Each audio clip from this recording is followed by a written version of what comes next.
Policy Committee for the 13th of October 2025. So, first thing I'll do is agenda item 1, which is welcome introductions and safety information. So, first of all, welcome members of the committee to the meeting. Just to mention and remind everyone that this meeting is being webcast. And then the other thing for me to mention is to introduce myself. My name is Councillor Tony Dyer, and I'm the Chair of Strategy and Resources. To my left is Councillor Sarah Classett, who's the Vice Chair of Strategy and Resources, and we'll introduce the other members of the committee as we go through with questions and comments. We are not expecting to have a fire alarm drill, but if the fire alarm does go, then please leave the room calmly out via the main entrance that you would have come in through. Turn right once you get through the main doors, go down the ramp, and then if you assemble in front of the Bristol Cathedral, and then please wait until the fire officer signs you off. Okay, agenda item number 2 is apologies for absence and substitutions. I can see that all members of the committee are here, so I assume there are no apologies or substitutions. Agenda item number 3 is declarations of interest. Do I have any declarations of interest? Councillor Townsend. Thank you. I'm a member of the Visit West Advisory Board. Okay, thank you. Any other declarations of interest? Okay, we'll move on to agenda item number 4, which is the minutes of the previous meeting. I'd like to move that the minutes of the meeting of the Strategy and Resources Policy Committee held on 15th September are a correct record. Can I ask for a seconder? Seconded. Okay, can I ask the committee if they are content to confirm the minutes as a correct record? Okay, thank you. Agenda item number 5 is Chair's announcements. I have no Chair's announcements at this stage, so that moves us immediately to agenda item number 6, public forum. We have 4 public questions that have been received for this meeting, and we also have 4 public statements. We'll go to the public questions first. Now, public forum questions have been received as listed below, and I'll go through those. We have first 2 questions are from Juliet Evans about Ashton Court Mansion. Juliet, can I check that you are here? I am here, yes. Okay, have you received the responses to your question, or would you like me to read them out? No, I received the responses this morning, thank you. Do you have any follow-up questions? I guess, so the questions I asked about, have you visited the mansion inside recently, like in the last 5 years, and if not, would you like to? I'm not sure who answered my questions, but I would like to extend it to everyone here present, basically. If you have not been inside the mansion in the last 5 years, specifically the derelict and the scene areas, we here are from friends of Ashton Court Mansion. Some of us are the tour guides. We would love to extend an invitation for you to come and see inside, specifically the upstairs derelict areas, okay, which are worth seeing. Thank you. Okay, thank you. So just to be clear, that's an invitation to all councillors from Friends of Ashton Court Mansion, otherwise known as FAM, as opposed to the group I'm part of, which is Friends of Ashton Court Estate, which is slightly separate. So FAM are a voluntary local community group that helps to provide public support for the mansion itself. Is that a correct description? Yes, and that we have an open weekend coming up on November 8th and 9th when the mansion will be open to the public as well. So, okay, thank you. So if any councillors want to take up that opportunity of a visit, you're welcome to either contact FAM directly or you can contact the leader's office and we can give you the contact details. Thank you. Move on to question number 3, which is Dan Aykroyd, secret decisions. I don't have any supplementaries to that one, but I've got two supplementaries to the other question. Okay, fire away. So in the response that the Chief Executive sent to me, it is written, "It was not deemed to be a key decision as the establishment of the programme did not incur spend over the key decision threshold and would also not have a significant effect on two or more wards in the city. Please can I have an explanation of how the number of wards the housing transformation programme would have an effect on was calculated, because I don't understand how a housing transformation programme wouldn't have an effect on at least two wards." The Chief Executive is unable to be with us today. I think the thing I'll say is it's an all decision. It doesn't have to satisfy both conditions. So I think what I'll do is when the Chief Executive returns, I'll ask him to write to you, Dan, to clarify that situation. Probably the same case for this next one as well. Again, in the written response it says, "Sometimes urgent key decisions will be taken by officers and reported to the next available committee." And the question is, how was it decided that it was an urgent decision? My understanding is that Savills were commissioned to write a report in late 2023. They presented their initial findings in February and then gave their full report in March. And then somehow in April there was an urgent need for a decision. So yeah, the question is, how was it calculated that it was an urgent decision? Okay, thanks, Dan. And yeah, as before, obviously these were decisions taken before I took over leading the council, so we ask the Chief Executive to respond to you. We now move on to public statements. Public statement number 1 is Tish O'Connor from FAM. Right, I've got this down to a minute. Sorry. Got this down to a minute. Could do it longer if you wanted. But hello, I'm Tish O'Connor, speaking for Friends of Ashton Court Mansion volunteers. We have over 600 friends, over 1,000 followers on Facebook, and over 600 on Instagram. The mansion is a far more important and ancient treasure that most realise, with one building dating back to the 1300s. But the unusable 75% is largely unseen, with some floors, ceilings and fittings stripped out. I will add that when some people say they've seen the dereliction, they actually probably haven't. They've only seen a fraction of it. Despite some roof patching in recent years, with each winter storm, we know the condition remains unstable, and we've counted between 8 and 15 leaks in the last week. What next? After 67 years, the council should stop trying to manage it or look for another expensive corporate body for this mislabeled asset. A charitable buildings trust is widely acknowledged as the best option for similar buildings. Please give the locally based Bristol Historic Buildings Trust a chance. They have made the effort to understand the mansion and put in their own time and money. Thank you, and I really do appreciate you managing to get that into 1 minute. Thank you very much. Statement number 2 is Catherine Chiswell-Jones.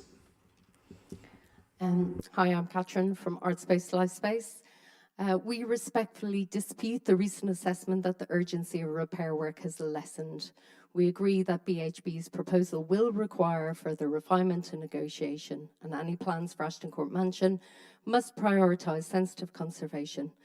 It is our view that the focus of any future operator should be on developing a sustainable model that generates revenue through events, cultural activity and community use, creating a space at Ashton Court Mansion that serves many rather than a privileged few. The Council has already commissioned several feasibility studies and options appraisals seeking to define the mansion's future.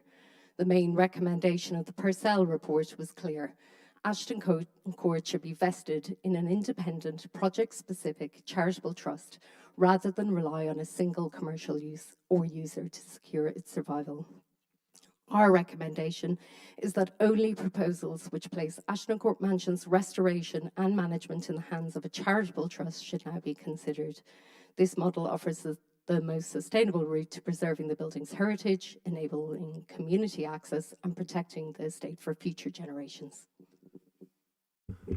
Thank you very much. And statement number 3 is Sandra Fryer, the Chair of Bristol Civic Society. Bristol Civic Society, sorry.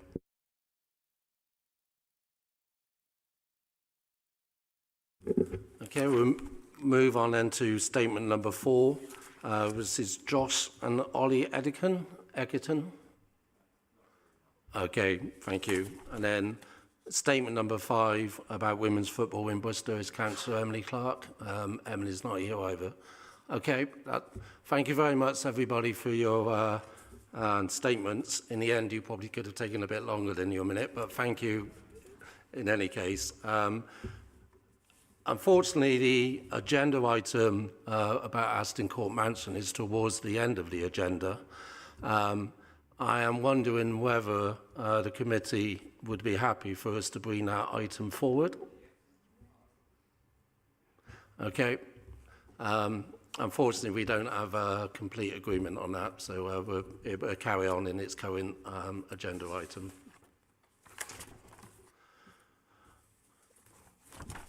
So we'll now move on to agenda item 7, which is the Period 5 Finance Outturn report.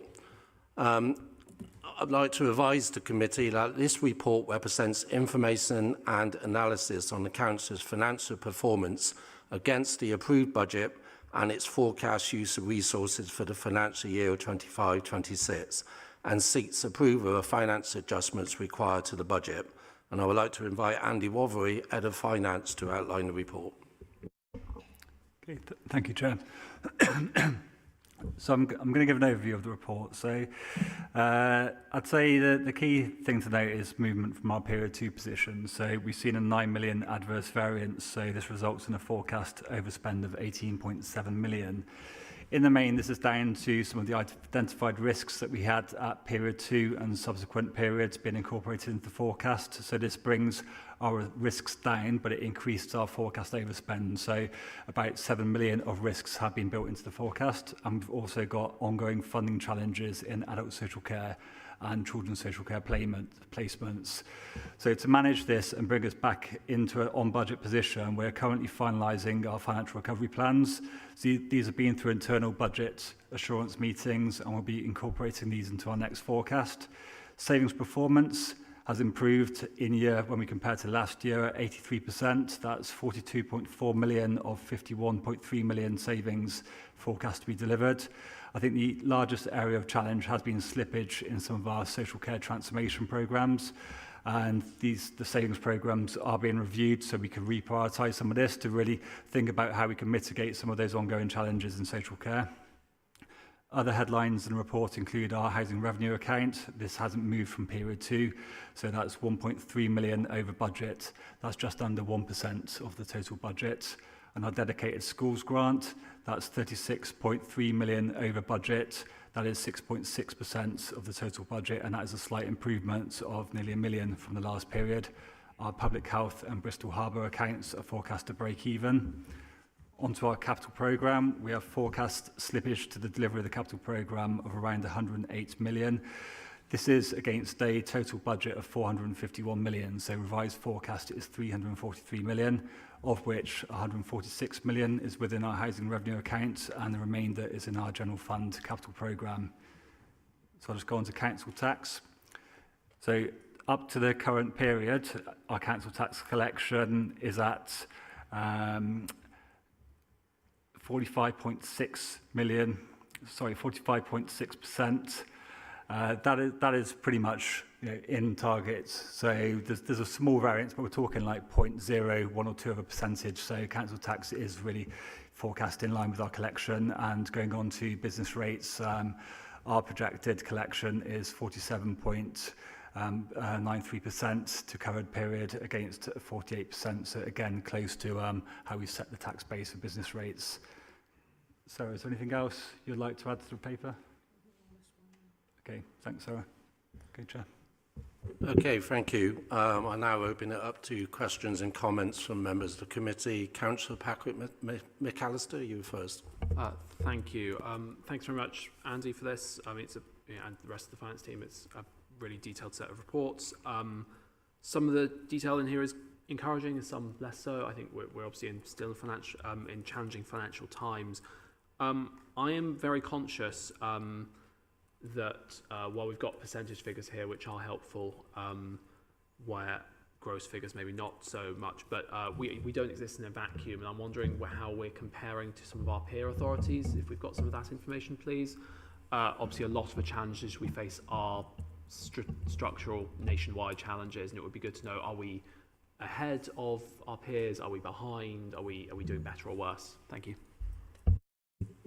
Okay, I think because that's a question and it's more widely than what Andy has been. Obviously, Andy's focus is on Bristol City Council. We do compare and look at how the other core cities in particular are performing. And I think we are currently looking at our P5 figures, which is 18.7 million overspend, which is 3.3% of our budget. The only other council so far within the core cities that has published their P5 figures is Liverpool. They're currently forecasting a 29.6 million overspend, which is 3.9% of their budget. Other local authorities are still looking at P3 and P4 figures.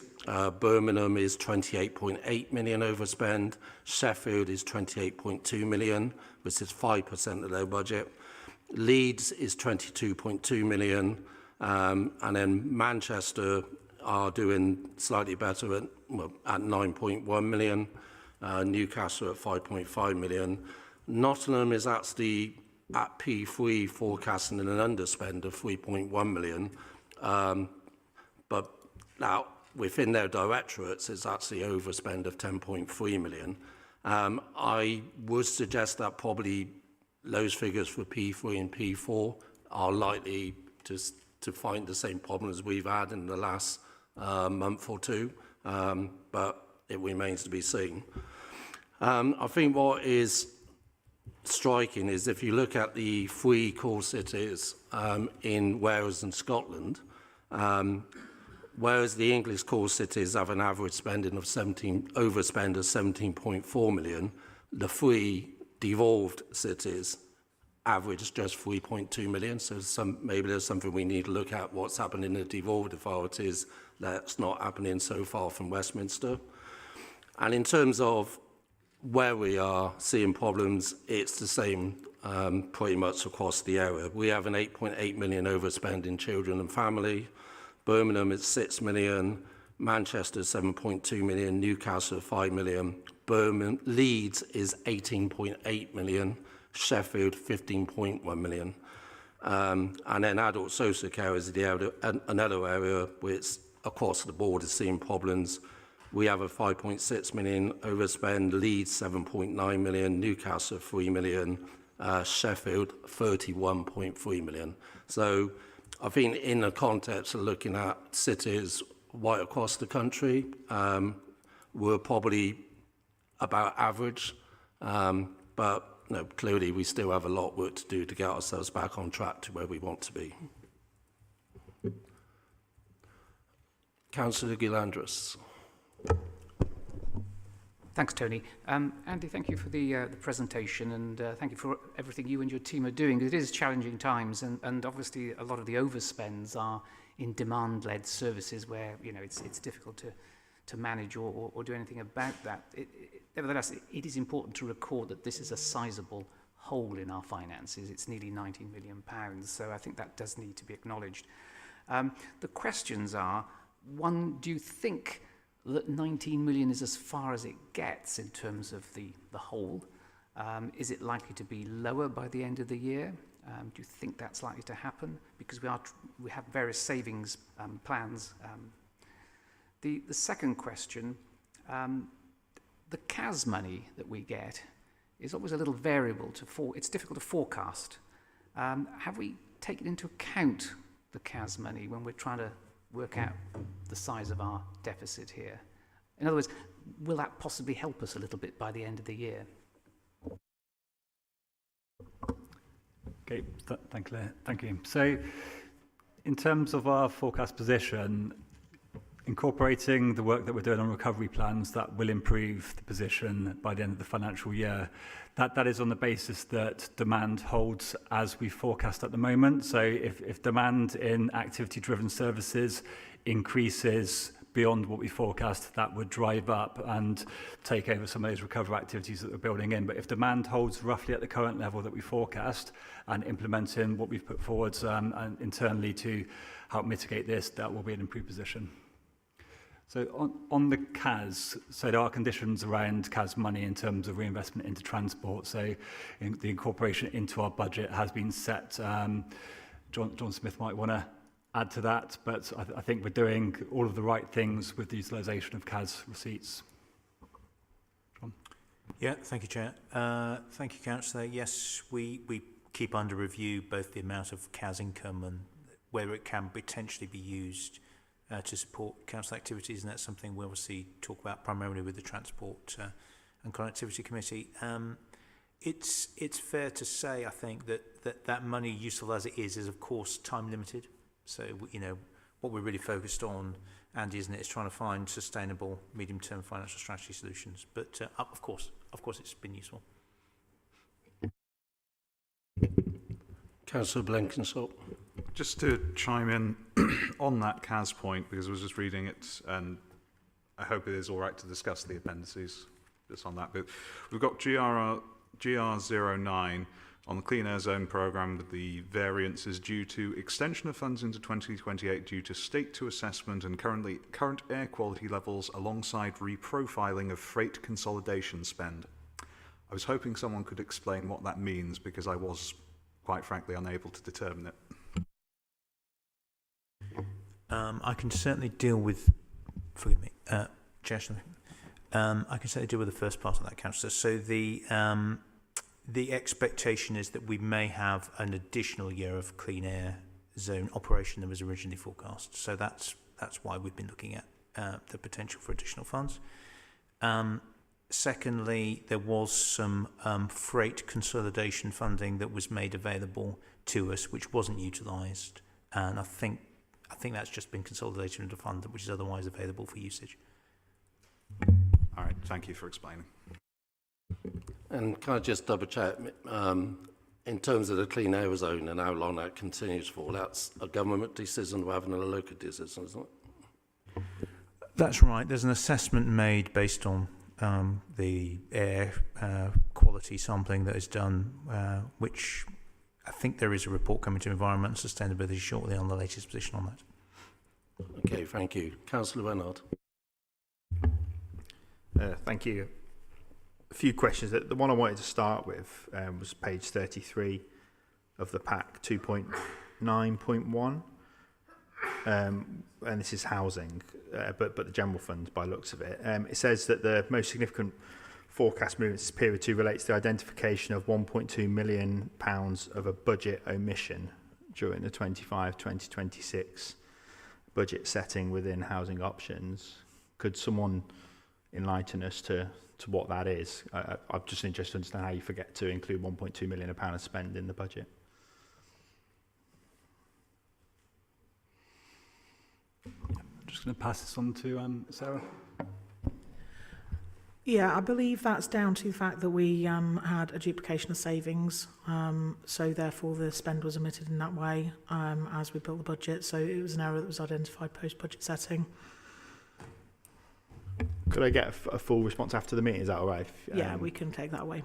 And linked to that, which probably have to take away as well, is why sort of in the private housing service that's offsetting it. I just wanted to understand that, because a lot of private housing's money is ring-fenced because it's to do with a licensing scheme. So just want to understand the interplay between that as well. So in respect to that second bit, it's just saying that within the total of the budget, one is a pressure, one is an underspend, and therefore the net position is between the two. It's not that we're allocating it specifically to another purpose. It's simply saying that in the totality, there's an up and a down, and they net down. Sure. Yeah, I think that's why I want to understand it, because you wouldn't be able to use private housing if it's that 1.2 from a ring fence budget. You wouldn't be able to use it to offset a general fund pressure. if it's ring fence. That's why I want to understand the detail. If that's all right, we can pick it up. So we can certainly come back with it, but I think what we're saying is that there's just one is overspending, one is underspending. So it's explaining the movement rather than saying that we're allocating a ring fence budget to something else. That's not the case. Sure, but I'll look forward to the explanation afterwards. Thank you. And then the other bit there's two other bits I wanted to touch on. One kind of actually links to Councillor Galantis' question. I appreciate what you've said around, if demand holds at its current levels, but you talked about risk and opportunities and sort of a net potential increase of 3.9 million. I just wonder how likely you thought that is to sort of become a formal recognised pressure on the budget. It is professional judgment at this time in terms of, because we have got risks, not all of them crystallised. I think the fact that we've moved in of 11, over 70% of them into the forecast, I'm pretty confident at this time we're holding kind of the 3.9 million of risk, but there may be events in terms of additional demand coming in, because some of those risks will be demand related that we play into the forecast. But I think we're getting towards that midpoint of the financial year where things become a lot more certain. So I am more confident that we'd hopefully see risks start decreasing, and then we'll start seeing more optimism playing through as well. But there is a lot of work still to do in financial recovery. Thank you. Two more questions from my chair. Just wanted to touch on children and young people and the 1.4 million undeliverable savings. It's on page 30 in internal children's homes. Now, a big chunk of that we know relates to two children's homes that have been built by Gorham Homes and been sat there ready since January. So my question was whether that's likely to deteriorate further. Are those children's homes now occupied or not? So we were told sort of October, November when they were going to be occupied. So just interested to understand, if you're able to answer, where we are with that. I need to take that one away, but I'll get you the occupancy statistics. Okay, great. And then my final question, because I will limit it because I'm conscious of people in the public gallery, just on the NEC system and the delays that have been there, and the £1 million pressure on the HRA. It's due to go live in October. So again, it's a similar question of are we on track and on time for that? Because obviously it's quite significant to a lot of other things that are riding and depending on that. As of last week, so I was asking this question myself, I was given a very confident update that all of the system testing is going through, integration into our main council systems is looking good. So hopefully we will be doing the sign-off of the go live over the coming weeks. Thank you. Councillor King. Thank you. I just wanted to ask a question about GR13, the Decarbonisation Delivery Programme. It was budgeted for 11.2. We've got a forecast spend of 1.5, leaving 9.6 underspend. I just wonder if you could help the committee understand what is driving the delay in that underspend. Thank you. I'm going to look to colleagues who might know a bit more about this capital scheme because I've not got the full... Apologies, could you give me a page number? It's GR13. Our page number 111 in the pack. Or 52, depending on what version of the page you're looking at. Sorry, thank you. I'm very happy. Thanks, Councillor. So this links to the pipeline of activities we've got through the Energy Service and also through Bristol City Leap. There's a lot of moving parts in this space. We know that the public sector decarbonisation scheme, we weren't able to progress a number of schemes within the pipeline. We're also working closely with colleagues in WEC in relation to the Levi scheme in terms of electric vehicle infrastructure.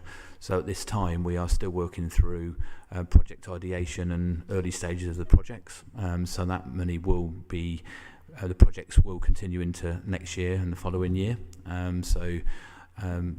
It's working through project ideation, development costs, and the hope that the projects that we put forward through public sector decarb money for programme version 3 and 4 get accepted, and therefore we can use our match. So That's where I can get you an update in terms of where we are with those projects, because there are many projects in that space across various streams of work, and I can share that with the committee in level of detail.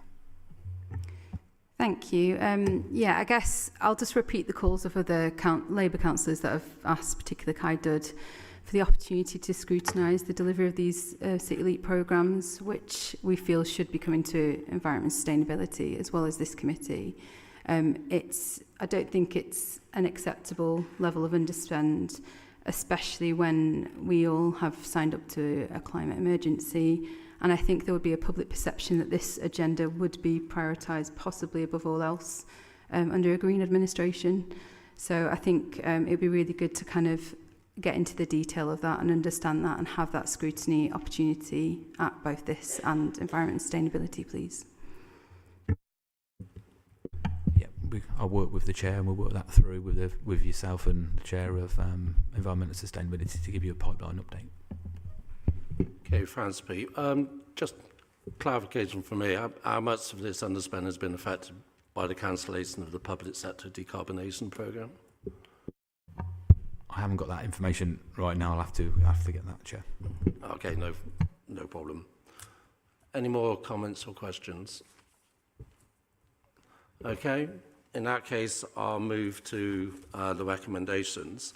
First of all, we have 15 items for noting. I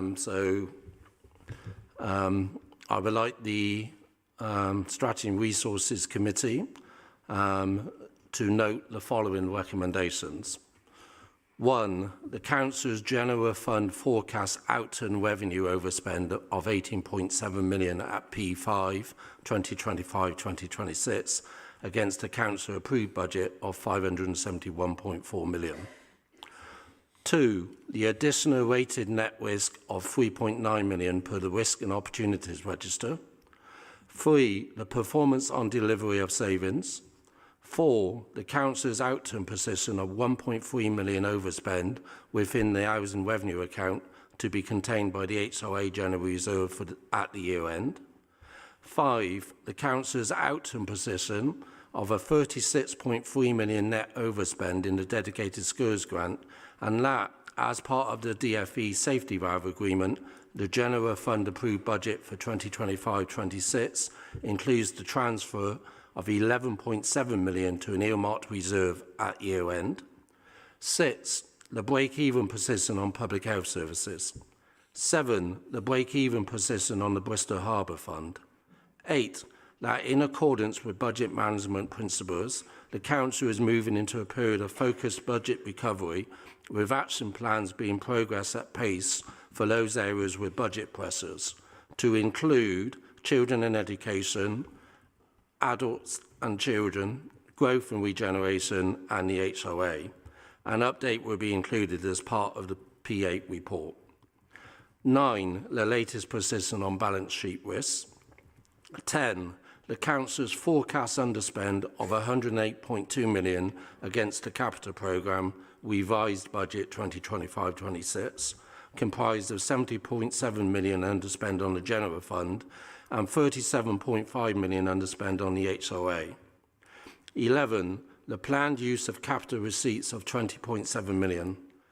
12. The in-year collection levels for council tax and business rates as set out in the reports. 13. The levels of aged debt as at 31st of May 2025. 14. Balances on the General Fund and earmarked reserves at P5 and movements from P2 to P5 close. And 15. The decision to increase contract costs linked to the mailing of West of England mayoral election candidate booklets by 0.1 million from previously approved contract value, which is less than 0.5 million to less than 0.6 million following the Royal Mail postage price rises in April 2025. Can I take all those items as noted? Thank you. We then have 4 items to approve. Can I move that the committee approves 1. Movements on earmarked reserves. 2, the release of 2.8 million corporate-owned inflation budget and of 7.2 million corporately owned pay inflation budget, representing the 25-26 pay settlement, as approved in the 25-26 budget, but not initially allocated to directors' cash limits. 3, capital programme budget reprofiling of the forecast 180.2 million underspend into future years. 4, revision to the DSG gross budget following period 5 reporting to reflect a revised 0.6 million additional budget allocation. Do I have a seconder for that motion? Seconded. Thank you. Can I ask all those in favour to show their hands? That's passed unanimously. Thank you very much. We now move on to agenda item number 8, which is the medium-term financial strategy and capital strategy. I would like to advise the committee that this report presents the medium-term financial strategy and capital strategy for noting.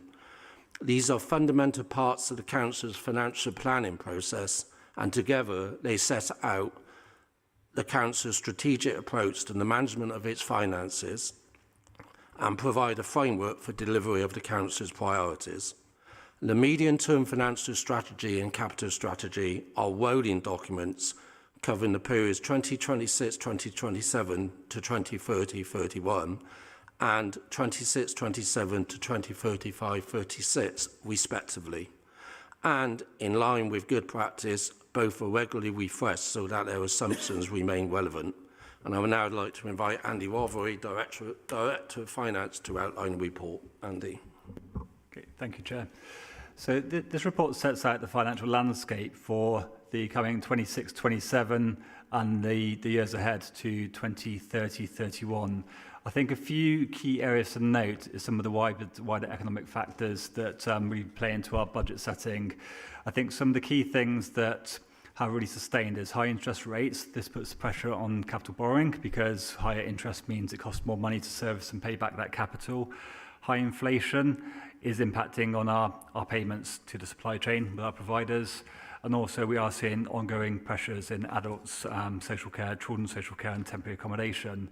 I think this really involves council thinking more significantly around how it does transformation to address these budget gaps because it is an ongoing challenge. So for our financial strategy in Bristol, we've been through a pressures review exercise where there are unavoidable funding pressures. These could be from activity increases or inflation. We've built these into the estimates of our future budget requirements in future years. We've also made our best estimates on the changes we may see from 26-27 from the government's Fairer Funding Review. We'll know more detail on the Fairer Funding and how this impacts our budgets following the Chancellor's autumn statement, which we expect on the 26th of November. And in terms of the detail we'll get following that on the provisional settlement, we're expecting this on the week commencing 15th of December. The resulting impact before new savings and income plans on our budget from 26-27 is a gap of 20.8 million for next year, and over the 5-year life of the plan this goes up to 117 million. That is without mitigations, without new income and savings plans going in, just to want to illustrate that point, because I think it is important to note that the financial strategy is a position statement and not the plan that proposes a balanced budget. This work is underway and we'll be starting a consultation shortly on new savings plans. We'll be finalising our plans to balance the budget over the next couple of months, and this will be firmed up once we have clarity on a new settlement, and we'll also get the detailed allocations following the government's Fairer Funding Review. I'm just going to pass to Sarah. Thanks, Andy. I think just to draw out that given the uncertainty around the level of funding through the Fairer Funding Review, that's why we're seeing sensitivity with stepped decrease and increase on the best and worst case scenarios. So I just wanted to highlight that. So we're considering what both options might be with that variety of potential funding. It's also worth highlighting that the medium-term financial strategy as presented fundamentally assumes the delivery of the existing savings programmes. And also to note that the report includes our approach to MTFS development, the capital strategy and reserve strategy, and noting that there's no significant changes been made to those elements. Okay, thank you, Andy. Thank you, Sarah. Questions or comments? None. Oh, Patrick. Thank you. I was hoping not to speak first twice, but well. Thank you, Andy and Sarah, for this. Again, good lot of detail in here. It's more of a comment, I'm afraid. That there's a general theme throughout this it seems to me frustration. Certainly, I feel it that we have so little control over both our own budgets and the information and the timescales by which we get the information about what our budgets will look like in the future. I think, as is detailed here, it's a sector-wide issue, but with the budget being pushed back to late November, we have that much less time to actually make accurate forecasts for our financial planning. I think that does bleed through into a lot of the difficulties that are described here. It's just harder to make good financial plans. It means we don't know exactly how much money we need to recoup from savings and things like that. There's things like, talking about the potential cuts to social care, the social care grant, for instance. We don't know what's going to happen with that, but that would cause us a lot of difficulty. So I think just a general comment that our ability to make sound financial plans is held hostage to the national government's timetable. And I think we just really need to see reform of those national processes that govern local authority finances. Just a quick response on that. I think, although I'm general agreement, I don't think that's anything new. I think local authorities across the country have had that before. I think what hopefully will be different this time is that the government is intending to give us a 3-year settlement, which hopefully means that we can plan better going forward because we should have the information we need up front. So, yeah, it is challenging at the moment, and the team are working hard on that. That's the same for all local authorities. But this move towards having a 3-year multi-settlement hopefully will give us the room to be able to plan ahead more securely. Thank you, and I see firsthand how hard the teams work on this. So thank you again to everyone in finance for their incredible hard work in very difficult circumstances. I have one point. I picked up on a minor typo in paragraph 2.1 of the executive summary of the actual MTFS. It talks about the national debt having gone up from 2.5 to 2.7 trillion, and then it says this increase of 0.2 billion. I think Rachel Reeves would be a lot happier if it was only 0.2 billion, but I thought I'd just point that out. Thank you. Okay, thank you. Did you want to, or were you okay with Councillor King, Ellie? Thank you, and you might have to bear with me. I've got a bit of a preamble on this one. So I'm discussing extended producer responsibility, which is on page 144. Or others seem to have it on different 14 or 38. So, extended producer responsibility was 7.4 million and is now projected to be 9.35 million. And it's brilliant to see that we're getting this money from government to support a polluter pays principle and fund more money into recycling and waste management. The government has said that this money is to be spent on offering local residents more streamlined recycling collections, which can ensure more household waste is recycled. It can also go towards building new infrastructure or covering the costs of upgrading facilities where councils send household waste. The government has also said that all councils must use this funding to deliver improved packaging waste collection services for their communities, with Pact UK empowered to reduce future allocations if evidence shows that funding has been used for other purposes. The LGA has said this initiative is built on council's local knowledge and strong links with communities, and we hope this new scheme will support that work and help reduce the amount of packaging ending up in household bins. So this money is designed quite clearly to help the council improve its waste and recycling, and I'm sure we've got collectively loads of ideas about how this could be progressed crucially without reducing our black bin collections. You can imagine my surprise then when I saw in these papers that the extended producer responsibility funding is now sat in the general fund. So I'd like to have an explanation, please, why this isn't within the environment and sustainability budget, where it could increase support for fly tipping, street cleansing, improving waste and recycling, addressing food waste, supporting circular economy initiatives such as the brilliant Manchester Renew Hub, and is instead badged against the general fund. Thanks, Councillor King. It's badged against the general fund because it's a unring-fenced allocation from government. So we do view it as part of our core funding. However, we do recognise that it is key funding that will go into collection when we talk about recycling, but also any new investment. But it is a core funding stream into the council, and that is part of the council settlement. So that's why it's presented in the papers like this. I don't quite understand what was unclear about government guidance. Every minister that I've seen speak on this has been quite clear that this is for improving waste and recycling, and we also put in jeopardy future allocations if we don't use it to deliver those services. So we've forecasted getting it for the next 5 years, but if we're not using it to deliver those services, government has also said that future allocations can be reduced if we don't use it for those services. I'd also like to understand when the administration learnt about this move and facilitated that move, why it wasn't explicitly referred to as such in previous budget proposals. It said that we were receiving this money. It didn't say it was going to be in the general fund. That's recent news. For me, this is the first time I've seen it badged like this. I don't think it was an explicit part of that last budget process that we were told that it was going to be subsumed into the general fund. I'd like to know more about that process and how that happened. I'm happy to have a chat to work through this in a bit more detail to explain, but it is an unring fence grant, so the presentation in the papers is correct. Okay. I guess then I'd like to know, the leading administration is Green and Lib Dem. Are their councillors aware that this has happened? Does it align with their values and principles about waste, recycling, circular economy principles, and advancing the initiatives that this council is taking forward in those areas? And I wouldn't expect necessarily the leader to solely be responsible for responding to this. It's also his group and the Lib Dems too. Okay, I think the response I give is, in terms of where it's placed in these papers, that is the correct place for it to be put in, because it is an unring fence.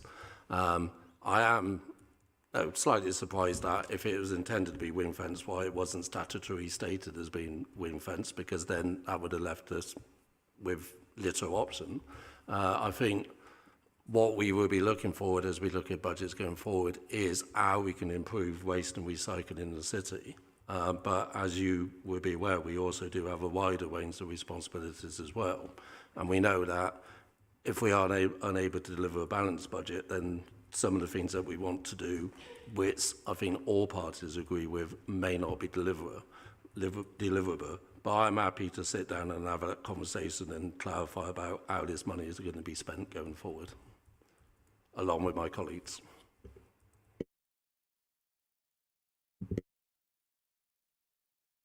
It was you, Tom, sorry. I was looking for, I knew somebody had their hand up just now. Well, let's just stick with our presentational decisions aside. Obviously, the direction of travel from national government, as well as multi-year funding settlements, which will give a lot more ability to plan. Obviously, we want to make sure that the statement comes at the right time, so have a chance to do that work properly, given the historic inheritance. The other bit of that is also about reducing the number of pots that the council has to bid in, because there's a lot of money being spent, isn't there, of officer time, so people's time bidding for various things, and the government's trying to reduce the number of those pots that we're going to have to bid for. The other thing they have said as well, of course, is they're going to try and remove ring fences, because then councils make decisions to a point, and we'll see the extent of that, won't we, later this year. And again, this is about a council decision about whether this money is ring fenced or not to improve waste and recycling services. So my first question is, what has been done with that money this year? Has it been invested in waste and recycling services or not? The 7.467. In terms of the current year, that has been a financing source to the income to the council to fund the uplifts in our waste company. So it is the financing source. So yes, it has funded increases to waste provision in Bristol. All 7.4 million of it? I'd need to check the detail, but it is an unring funding source into the council. No, I'm not disputing it's unring fenced. My question is what you've done with it. So hopefully the distinction can be made. Because what we're trying to get a sense of is what the intention is going to be in future years. Particularly, there's been a live consultation earlier in the year, hasn't there, on waste and recycling, which looked at all sorts of issues, not just fawn through really black bin collections, which of course was the standout item. But it is important that we know that if money is given for an intention, even if not ring-fenced for that purpose, that it's going to be invested within the spirit of what needs to be done to transform our waste and recycling services. So I do think it's an important point about legally whether it's been ring-fenced or not. It becomes a local decision about what is then done with that funding. That was my first point and sort of question. Then secondly, fair funding review. What is your expectation in terms of how the fair funding review 2.0 is going to impact this council? Will it around about leave us in the same position? Will it improve the position of the council? Do you expect it to negatively affect? And I appreciate you've accounted for a wide range of scenarios here, and I might be asking you to sort of almost stick a finger up in the air. But generally, based on what you've heard so far and based on your understanding of that review, where have you landed? I'd say it's a really hard question to answer because the different models show different results. For larger city unitaries, when we look at the national picture, we seem to fare better. So I would say a continuation of existing funding with some uplift, but I don't think that uplift's going to exceed kind of inflation at the moment. But it is a steady state, which is positive for us because there are other councils that are seeing net decreases as well. So we're assuming that it is a continuation of existing funding, and that is funding from the 25-26 settlement. Thank you. And then just one final observation. I think there's going to be a lot of talk around national funding. Is it enough for local government? And it's a valid debate and discussion for us to have. What we also need to make sure, and which is also a valid discussion and debate, is that we're then spending that money appropriately, and also that we've got confidence in the figures that are being presented to this committee.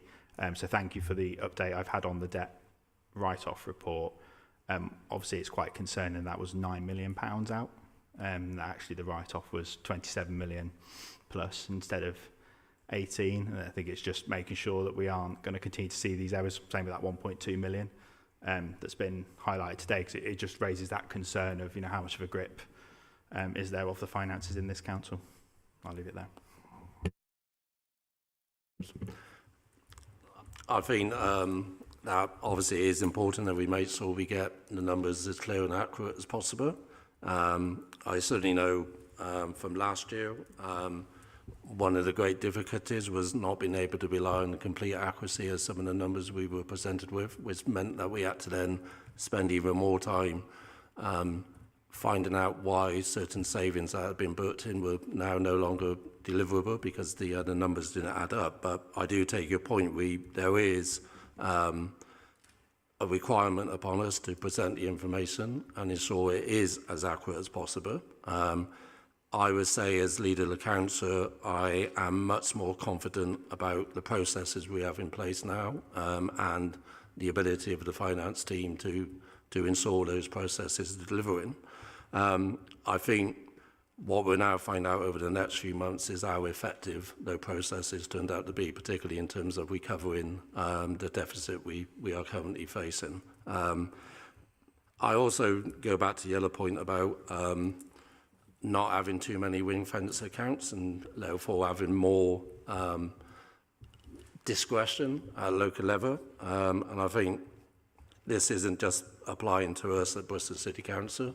I think one of the good news items is the drastic improvement in the way the West of England Combined Authority is now being able to work together.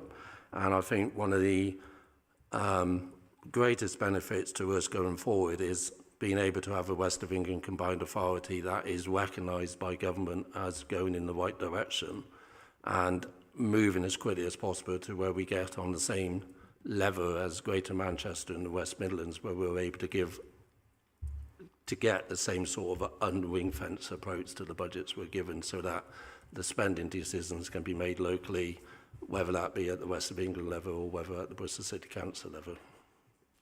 And I think I now have Patrick. No, Heather? Okay, any more? Tom B. Thanks for that one.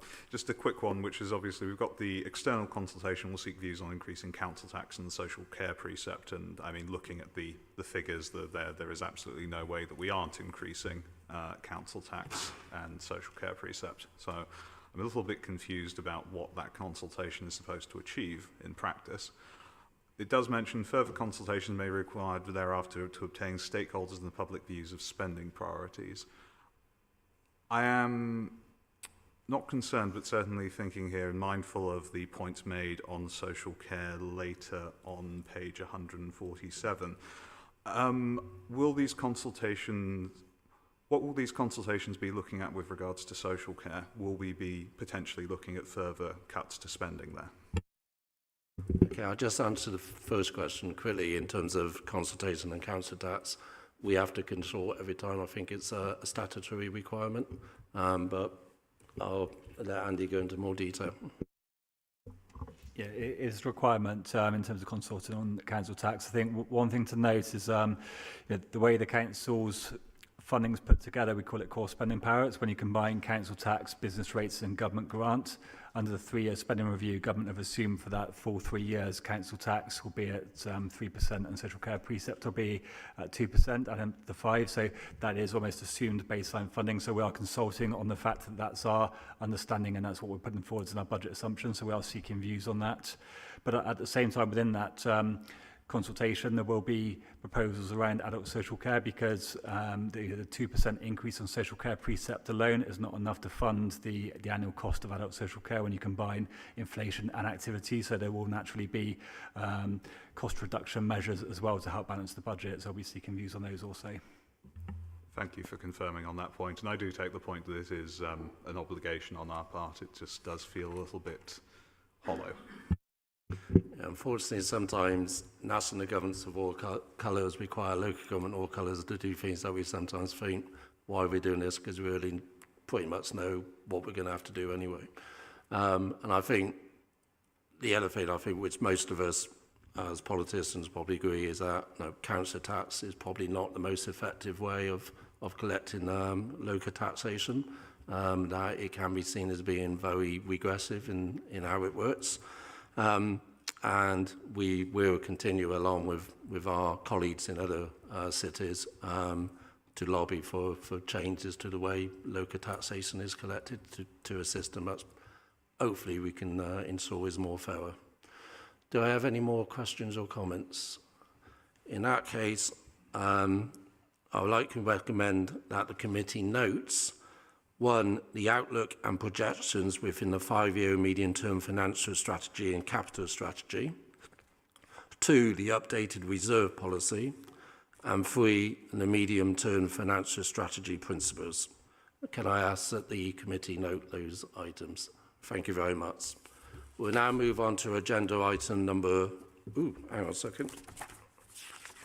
So I turn to the wrong page. Agenda item number 9, which is the Bristol One City Plan refresh. I'd like to advise the committee that this report seeks the endorsement of the refreshed Bristol One City Plan and asks the committee to note the transition to a 5-year planning cycle. And I would now like to invite Judith Landon, Head of City Office, to outline the report. Judith. Thank you, Chair. Good afternoon, members. I'm very pleased to be bringing forward the refreshed One City Plan for your consideration today, which is part of a scheduled review process. Just for clarity, the body that holds responsibility for the plan is the City Office Governance Board, who have approved the plan in September. But as a key partner in the One City approach, we are today seeking the endorsement, hopefully the support of the plan by Bristol City Council and this committee, but for clarity, not asking to approve or to adopt the plan. That responsibility sits elsewhere. So at the heart of the One City approach is the principle of collaboration and a desire to apply our collective energies to addressing our city's challenges and to realising opportunities. So this refreshed plan is the product not only of engagement with partners, but it's the result of the active participation of a cross-section of One City movement, with partners having been central to the process design, engagement, evidence synthesis, basically all aspects of the plan review. And I'm particularly pleased just to say we've got a number of members of the partner organisations in the public gallery today, and I'm really grateful to them for their support throughout this process. The plan very much builds upon and holds true to the foundations and the core principles of previous iterations of the plan, in particular the 2050 vision, the commitment to progressing the Sustainable Development Goals, and the ongoing work of the 7 thematic boards that make up part of the architecture of One City. Two key shifts within the plan, this refresh, are firstly a move to a narrower focus on 4 cross-cutting missions, which are central to the structure of the plan. So they focus around a sustainable and equitable economy, resilient climate and nature, the importance of strong, cohesive communities with high levels of trust, and a commitment that in Bristol your start in life won't determine your chances in life. That said, the 7 thematic boards remain a key delivery vehicle, and in fact will probably have an enhanced delivery role.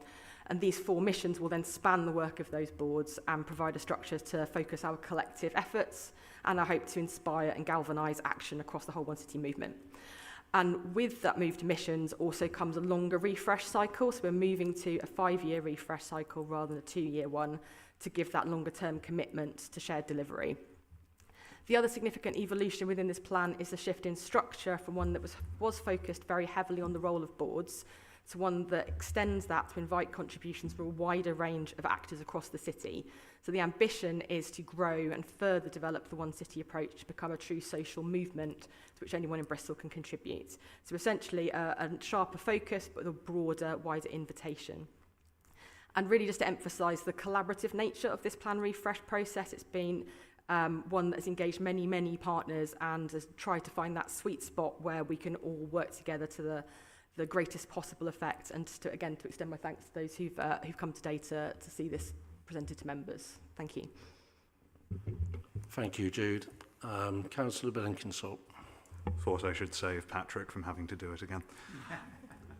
I'm going to kind of skip right to the end, annoyingly, on page 263 with the Appendix F, because I think the actual report, really positive, lots of good stuff in there, but I don't really have a lot to say, whereas I do have a bit more to say about how we've been engaging with people. It's great that we could do some looks like some really solid engagement work on this. Always lovely to see that the Youth Council is engaged, as they should be, in a lot of things like this. But I note the point on the online survey for sharing feedback and ideas for One City priorities was shared with the Equalities team, with our Communities team, with a Cost of Living and Poverty Coordination group. And my concern around this is that, even though it looks like we had a really good response, is that with the increasing pressure that we see on the cost of living and poverty, with the, I will say, disruption that we have experienced, and I think the need for us to look at community cohesion further, and obviously there are some equalities implications in both of those. Has there been any planning on ensuring that these groups are given more opportunity to contribute going forwards? If not, why not? And would we consider representatives of those groups or of those ambitions into the next working group to discuss this? Thank you for that question. It's been a real ambition of ours to try and strengthen our engagement with underrepresented communities through this process, and there's no implied criticism of what's gone before, merely a recognition that we can always do better.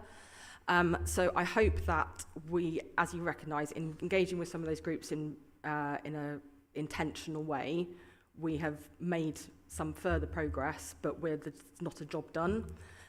We don't have a specific plan at this stage around how to look to further engagement, largely because the work to date has been about getting the plan signed off. There's now a next step, which is about looking in detail at what the delivery structure for that will look like and ensuring that there is broad in its engagement. And I hope that speaks to the broader intent around actually trying to make One City something that evolves into a genuinely open movement, but that the risk with that is that it's open to the people who already have loud voices, and we wish to make sure that it's not that, it's something that is genuinely representative.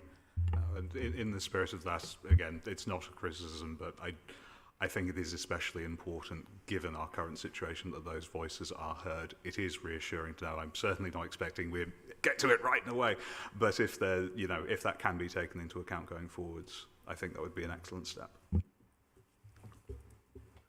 Councillor Townsend. Thank you. Hi, Jude. So for anybody who doesn't know, I co-chair the One City Culture Board with Dr. Rutherford, who's up there. Hello. So we've refreshed our board makeup this year and have obviously been closely involved with the One City office refresh generally. It's been very efficient, and it's been a lot of collaboration with all the members of the One City boards themselves, through the One City gathering, which has been very well engaged with. And so I just wanted to speak a little bit to how good it's been. It's got really kind of, these themes that we now have been really good in terms of creating cohesion between the different boards, so that they're not operating in silo, and also really sort of clarifying the minds of the people on the boards as well, so that it becomes a really productive space, not something that sometimes I think it had been felt like it was a bit of a talking shop, or maybe even just a listening shop sometimes on some of the boards previously.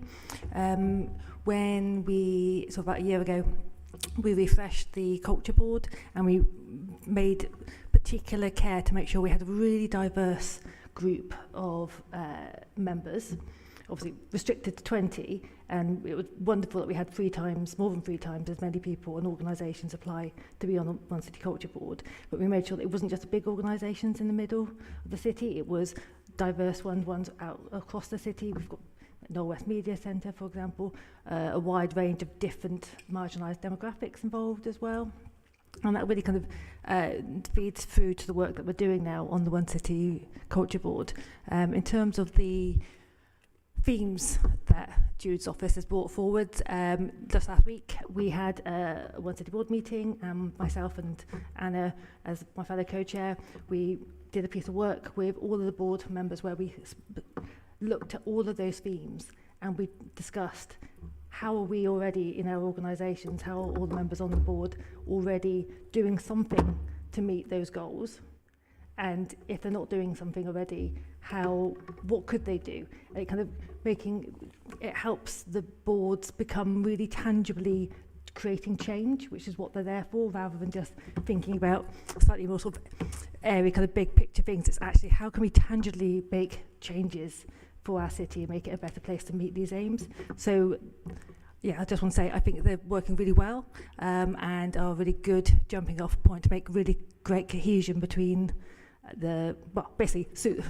meet the aims of the One City project in the first place.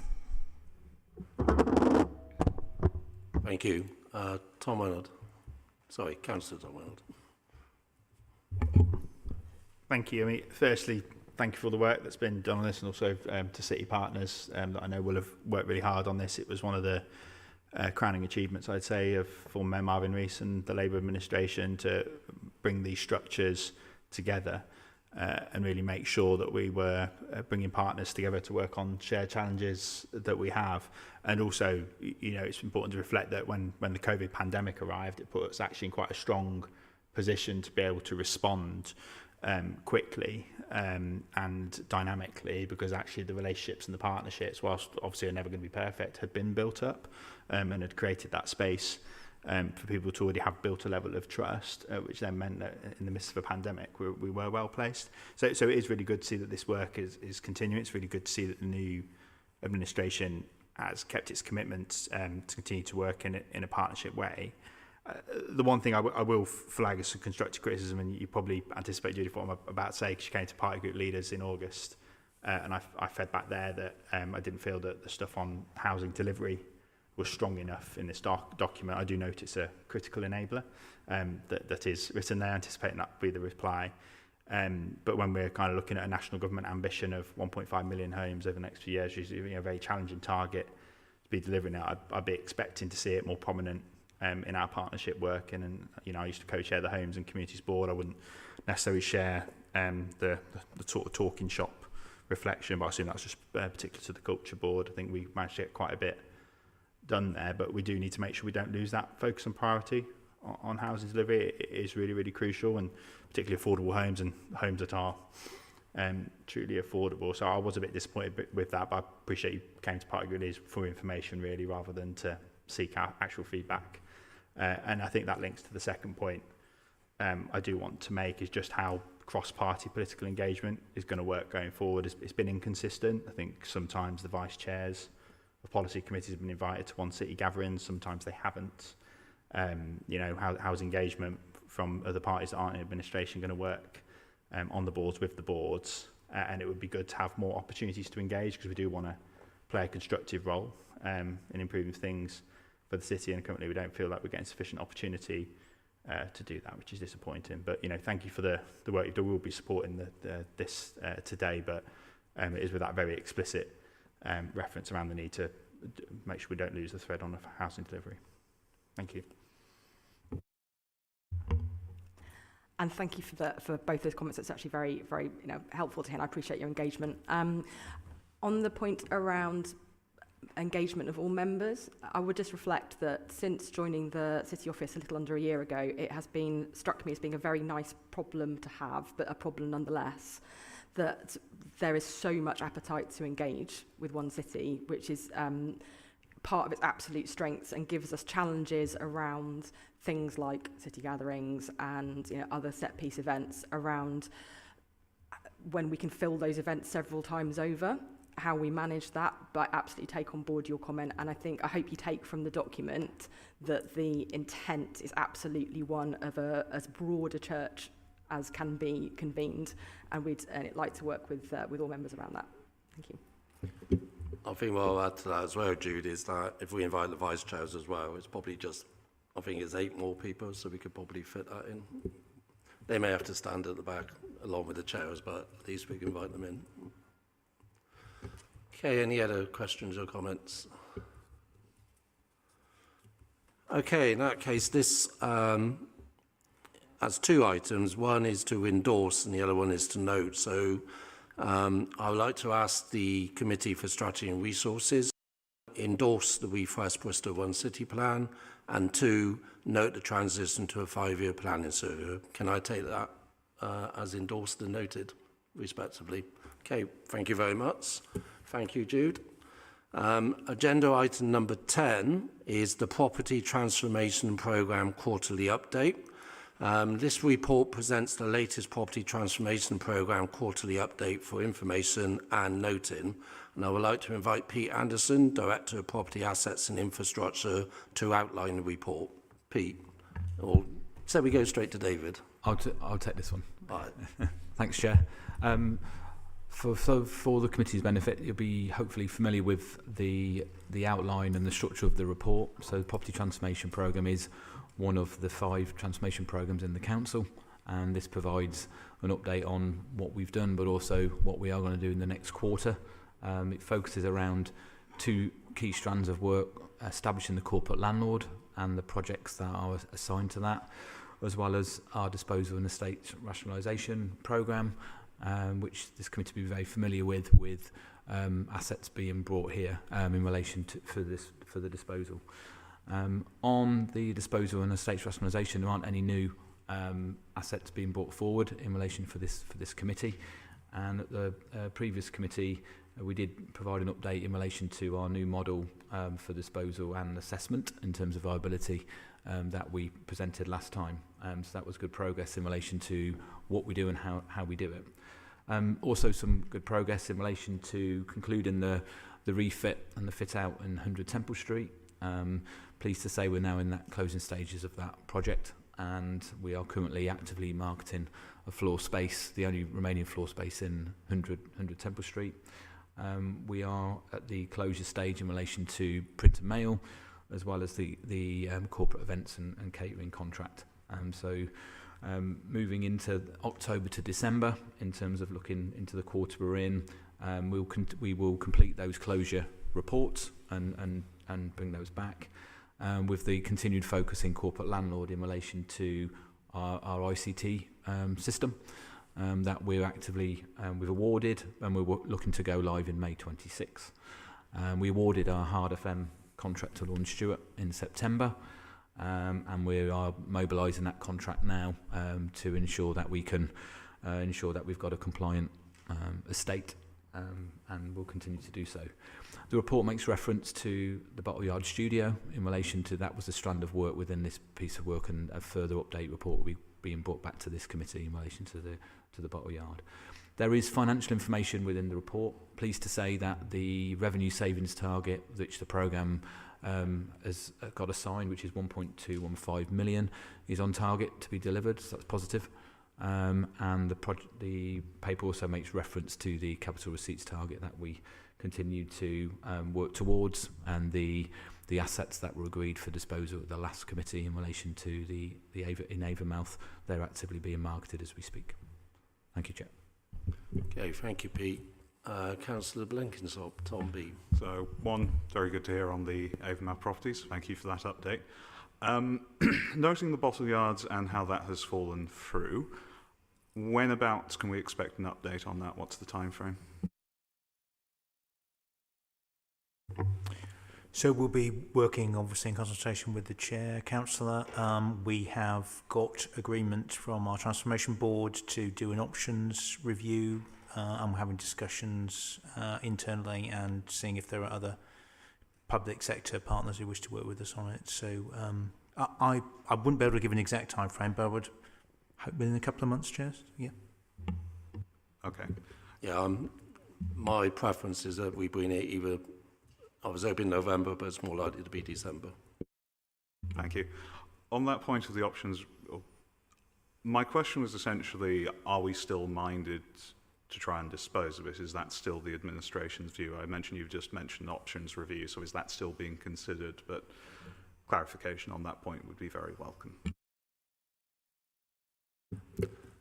I think, having reviewed,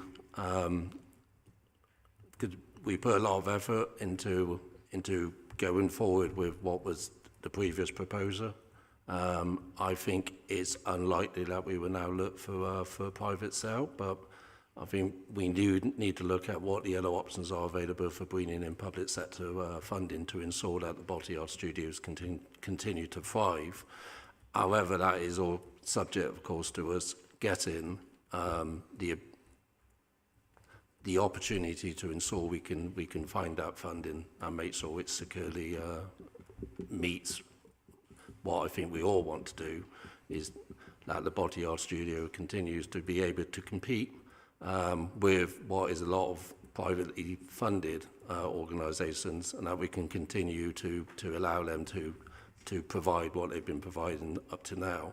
I think one of the things that you will probably be aware of is that the body art studios, both the position of body art studios and the position of the council, is now a lot stronger than it was when we started to explore the options last year. So I think that hopefully would be something that we can be positive about going forward.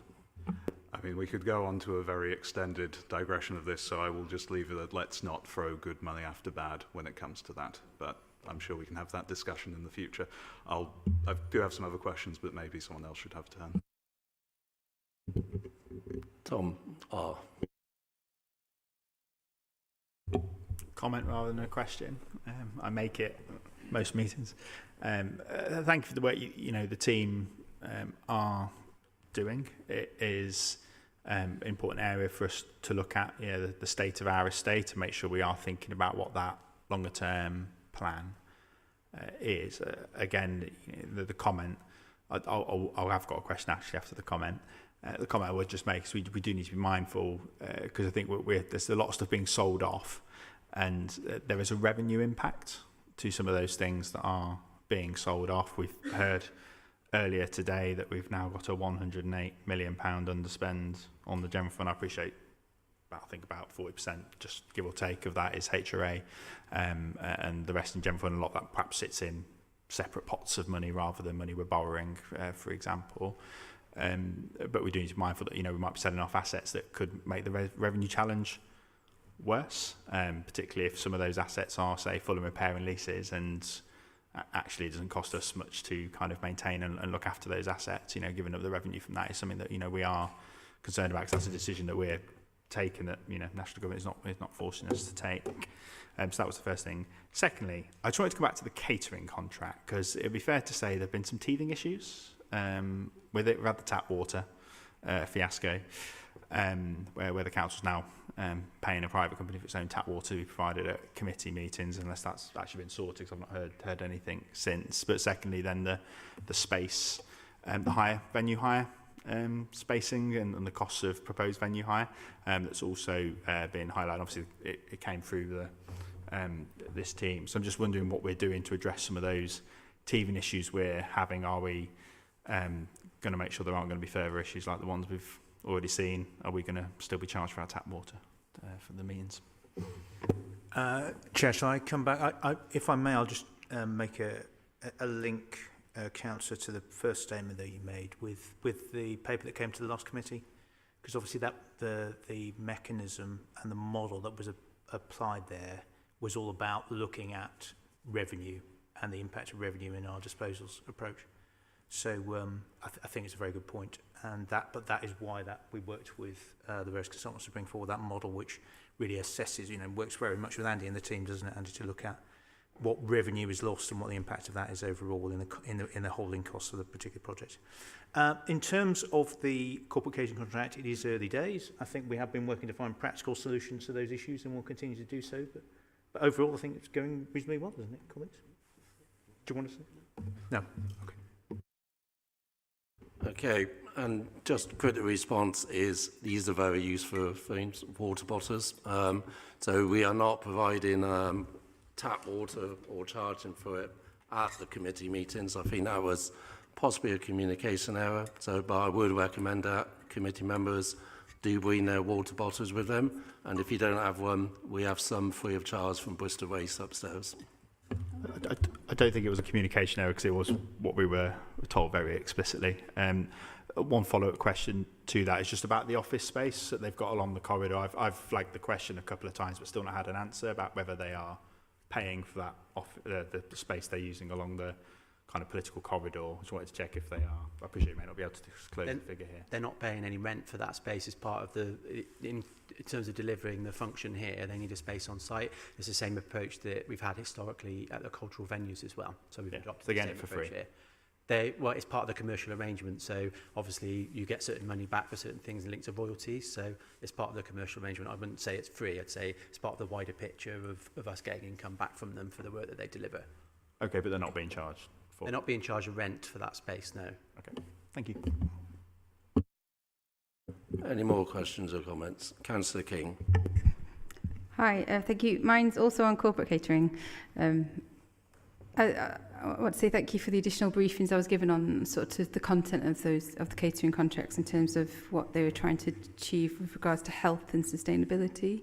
There's some really promising stuff they put in their prospectus, but it would be really good to see if how we're going to be sort of measuring those metrics of improving over the years, and if it will be possible to get a yearly report to kind of see how we're measuring against what was achieved the year before, so that we can chart progress and make sure that we are becoming more sustainable and healthy with our food offering. Thanks.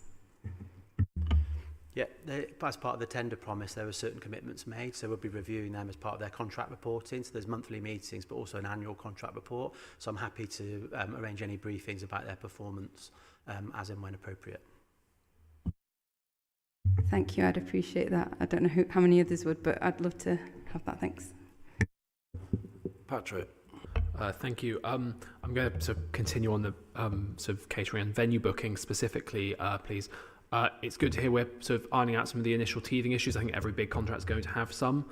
I know that the price rises for some of the venues has attracted some public comments recently, and I just think it is really important that we do settle that out. I've got the Create Centre in my ward, and I'm aware already of some event bookings which are going to nearby Underfall Yard, for instance, instead of the Create Centre, because of the price rise. And that's great for the yard. They've got a rebuild project on at the moment, but I think we need to pay attention to the elasticity of demand here. We don't want to see the prices.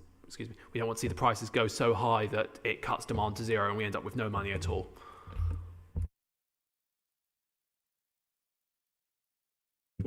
Okay, I think that's been noted, Patrick. Thank you. Tom B.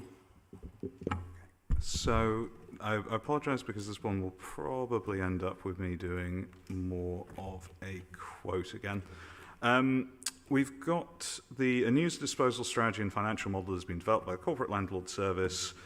This will inform ambitious capital receipt plans for the next 2 to 3 years that align with the corporate strategy. Opportunities for increased income from the commercial estate are also being explored. Now, if I can find the bit in the mid-term strategy, I believe it points out somewhere that we've got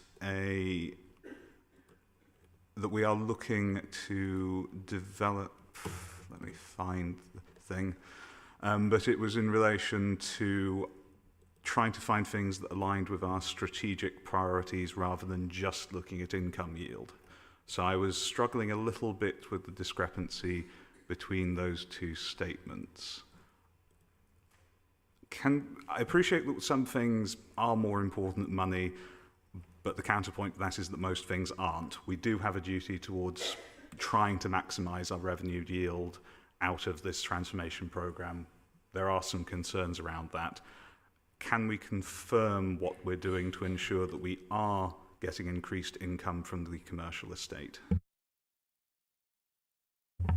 So there are breaks and re-gearing of leases that are built into all of our leases in terms of the commercial estate, which gives us the opportunity to do so.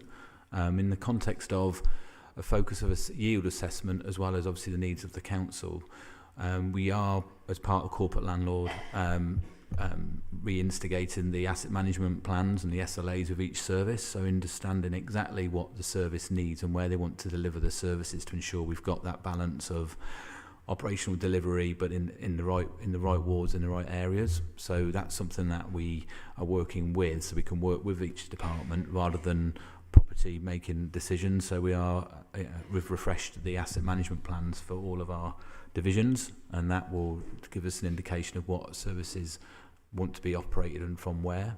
And then, yes, from the commercial estate, we've got the model that we bought last time, as well as obviously making sure that we have get the best out of our commercial and investment assets.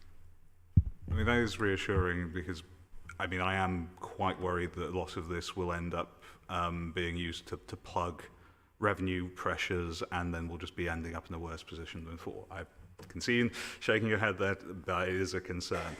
And when we do have things going on like a transition from investments held purely for yield, because I have found the place now, sorry about that, and the transition from investments held purely for yield to investments that more closely align to council strategy and regeneration projects may be required over the medium term. It doesn't necessarily reassure me on that point. Okay, let me just comment on that. When we're not planning to, and apologies if this doesn't exactly meet your point, but I just want to be clear also for members of the public watching. We are not planning to sell off assets so we get a one-off capital receipt, which we then use to plug a revenue gap. The idea of flexible use of capital receipts is that if we identify that the yield on a particular asset is low than what can be received in terms of ongoing revenue savings from investing that capital receipt into something that actually creates that ongoing revenue savings. So the idea is it's not a one-for-one, it has to be ongoing. And I think Councillor Matt wants to come in on this as well. Yeah, as involvement in the property disposals work and the whole strategy of how we're going to look at disposals, and there was a lot of explanation in that. Did that come to last SNR? I can't remember where we've got to in terms of, yeah, and there was a framework of scoring both in terms of commercial value and social value and other values. So that's all, in fact, that's been agreed by this committee.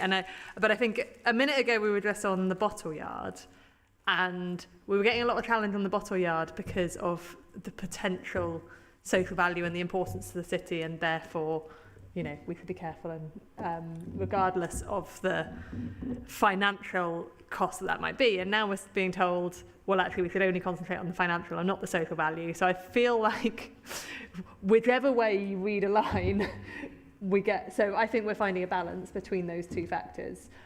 I don't think you can attack us for both of those at the same time. There's got to be I think we both agree that it's got to be a balance between the two. I think you have misquoted me there, but I will leave it there. So, yes, we do remember the financial model coming previously, but there's a few important points there, because a big driver is actually about whether whether the benefit versus borrowing the money instead, and actually that's likely one of the big drivers, right? When you've got an underspend of 108 million, subject to whatever percentage of that is the borrowing bit, well, we may not see that need to sell the asset off for that basis and premise in the first place, and therefore you might sell it off, pocket the capital, but still get your revenue costs that you've then got to find somewhere in your budget. So we need to be mindful of the wider picture and how that comes together. And speaking of which, I assume the answer I'm going to get to this is we'll need to come back to you after the meeting. But of that underspend of 108 million, how much of that relates to borrowing activity rather than sort of other externally fund projects? What's the actual figure we now need to do in terms of capital receipts this financial year, given the slippage in the capital programme? If you know, but I'm happy to have an answer afterwards if you don't. I think we want to make sure you get an accurate answer, so we might do it after. Yeah, that's fine. I'd rather they went and checked and then came back to me. That's fine. Okay, any more questions or comments? I was just going to request, could we have a very short recess once we're done with this item? Sorry, say again? Could we have a very short recess once this item is done? I think I'll need to step out then. Yeah, but I think people have been waiting in the gallery for quite a long time. So I think we've only got 2 more items to do. And I think we'll be hopefully getting through one of them quite quickly, if not the other. So, but you can jump out while we're doing, because I'm sure you read the report. Yeah. Okay. So if there are no more questions or comments, then I would like to ask the Committee for Strategy and Resources to note the update report on progress to the Property Transformation Programme. Can I take that as noted? Okay, thank you. We'll now move on to agenda item number 11, which is the future of Ashton Court Mansion. I'd like to advise the committee that this report sets out a proposal for a way forward for the property and to decide on the next steps on its future. The report does contain an exempt appendix which includes commercially sensitive information. If members wish to ask questions about or discuss the content of this appendix, it would be necessary for the committee to go into exempt session. However, the decision itself will be taken in public. I would like to invite David Martin, Head of Corporate Landlord, to outline the report. David. Thanks, Tony. So the purpose of this report is to confirm the Council's vision for the property and to decide on next steps for its future. Ashton Court Mansion is a Grade 1 listed building owned by Bristol City Council since 1959, and it's currently on Historic England's at-risk register due to its deteriorating condition. The Council commissioned a report by Lambert Smith Hampton to assess the building state, look at stakeholder interest and engagement, and look at future options for the site. And the report confirmed that the site is in urgent need of intervention, and officers have been communicating with Historic England in relation to safeguarding the property. The Council has received a proposal from Bristol Historic Buildings Trust to take Ashton Court Mansion on a long-term lease and to restore it through a phased regeneration programme. And part of their vision is to create a sustainable future for the site to benefit the community and all who visit it. The Council's Corporate Landlord Service now oversees Ashton Court Mansion and commissioned the report to inform the next steps. And Bristol Historic Building Trust proposal offers a credible and community-backed pathway to regeneration, as outlined in the report. In terms of some immediate work that's been undertaken on the asset, in order to safeguard it, the Corporate Landlord Service is playing an active role in planning and implementing urgent maintenance works to halt any decline in condition and safeguard the asset for the future.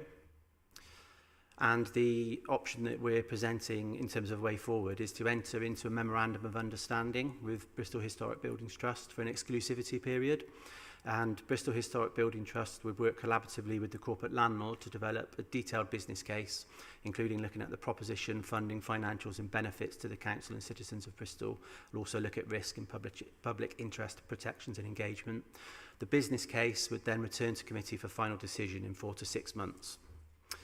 And to finalise the officer recommendation is the Committee for Strategy and Resources notes the report and the Lambert Smith Hampton report on Ashton Court Mansion and endorses the approach that officers continue discussions with Bristol Historic Buildings Trust on the exclusivity terms set out in the report in relation to the proposed lease and the related full business case, and also note a further report will be brought back to committee to provide an update and seek approval to proceed subject to the outcome of the discussions.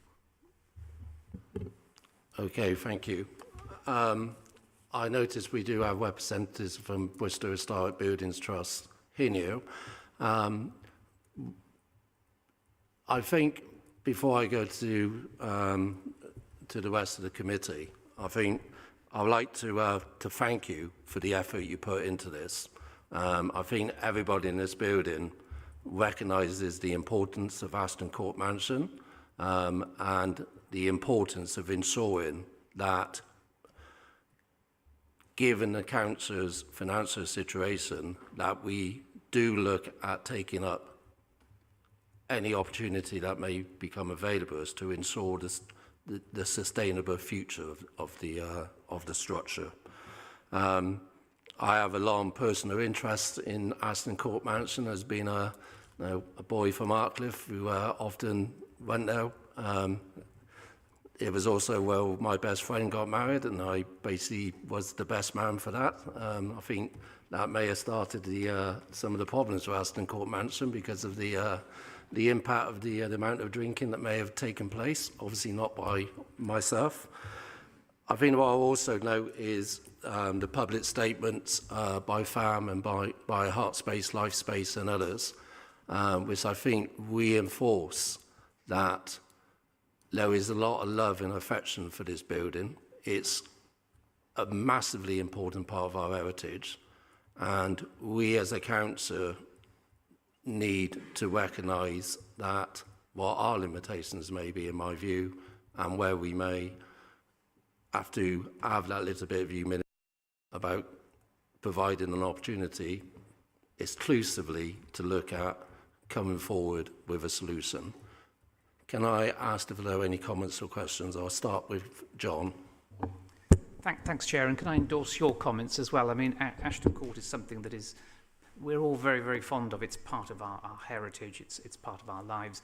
I do remember going to some lovely functions, actually, at Ashton Court. Not a wild wedding like Tony, but I have been to sort of quite respectable functions there, and they were very, very nice. And it's sad that, obviously, a large part of the building is now not usable in that way, unfortunately.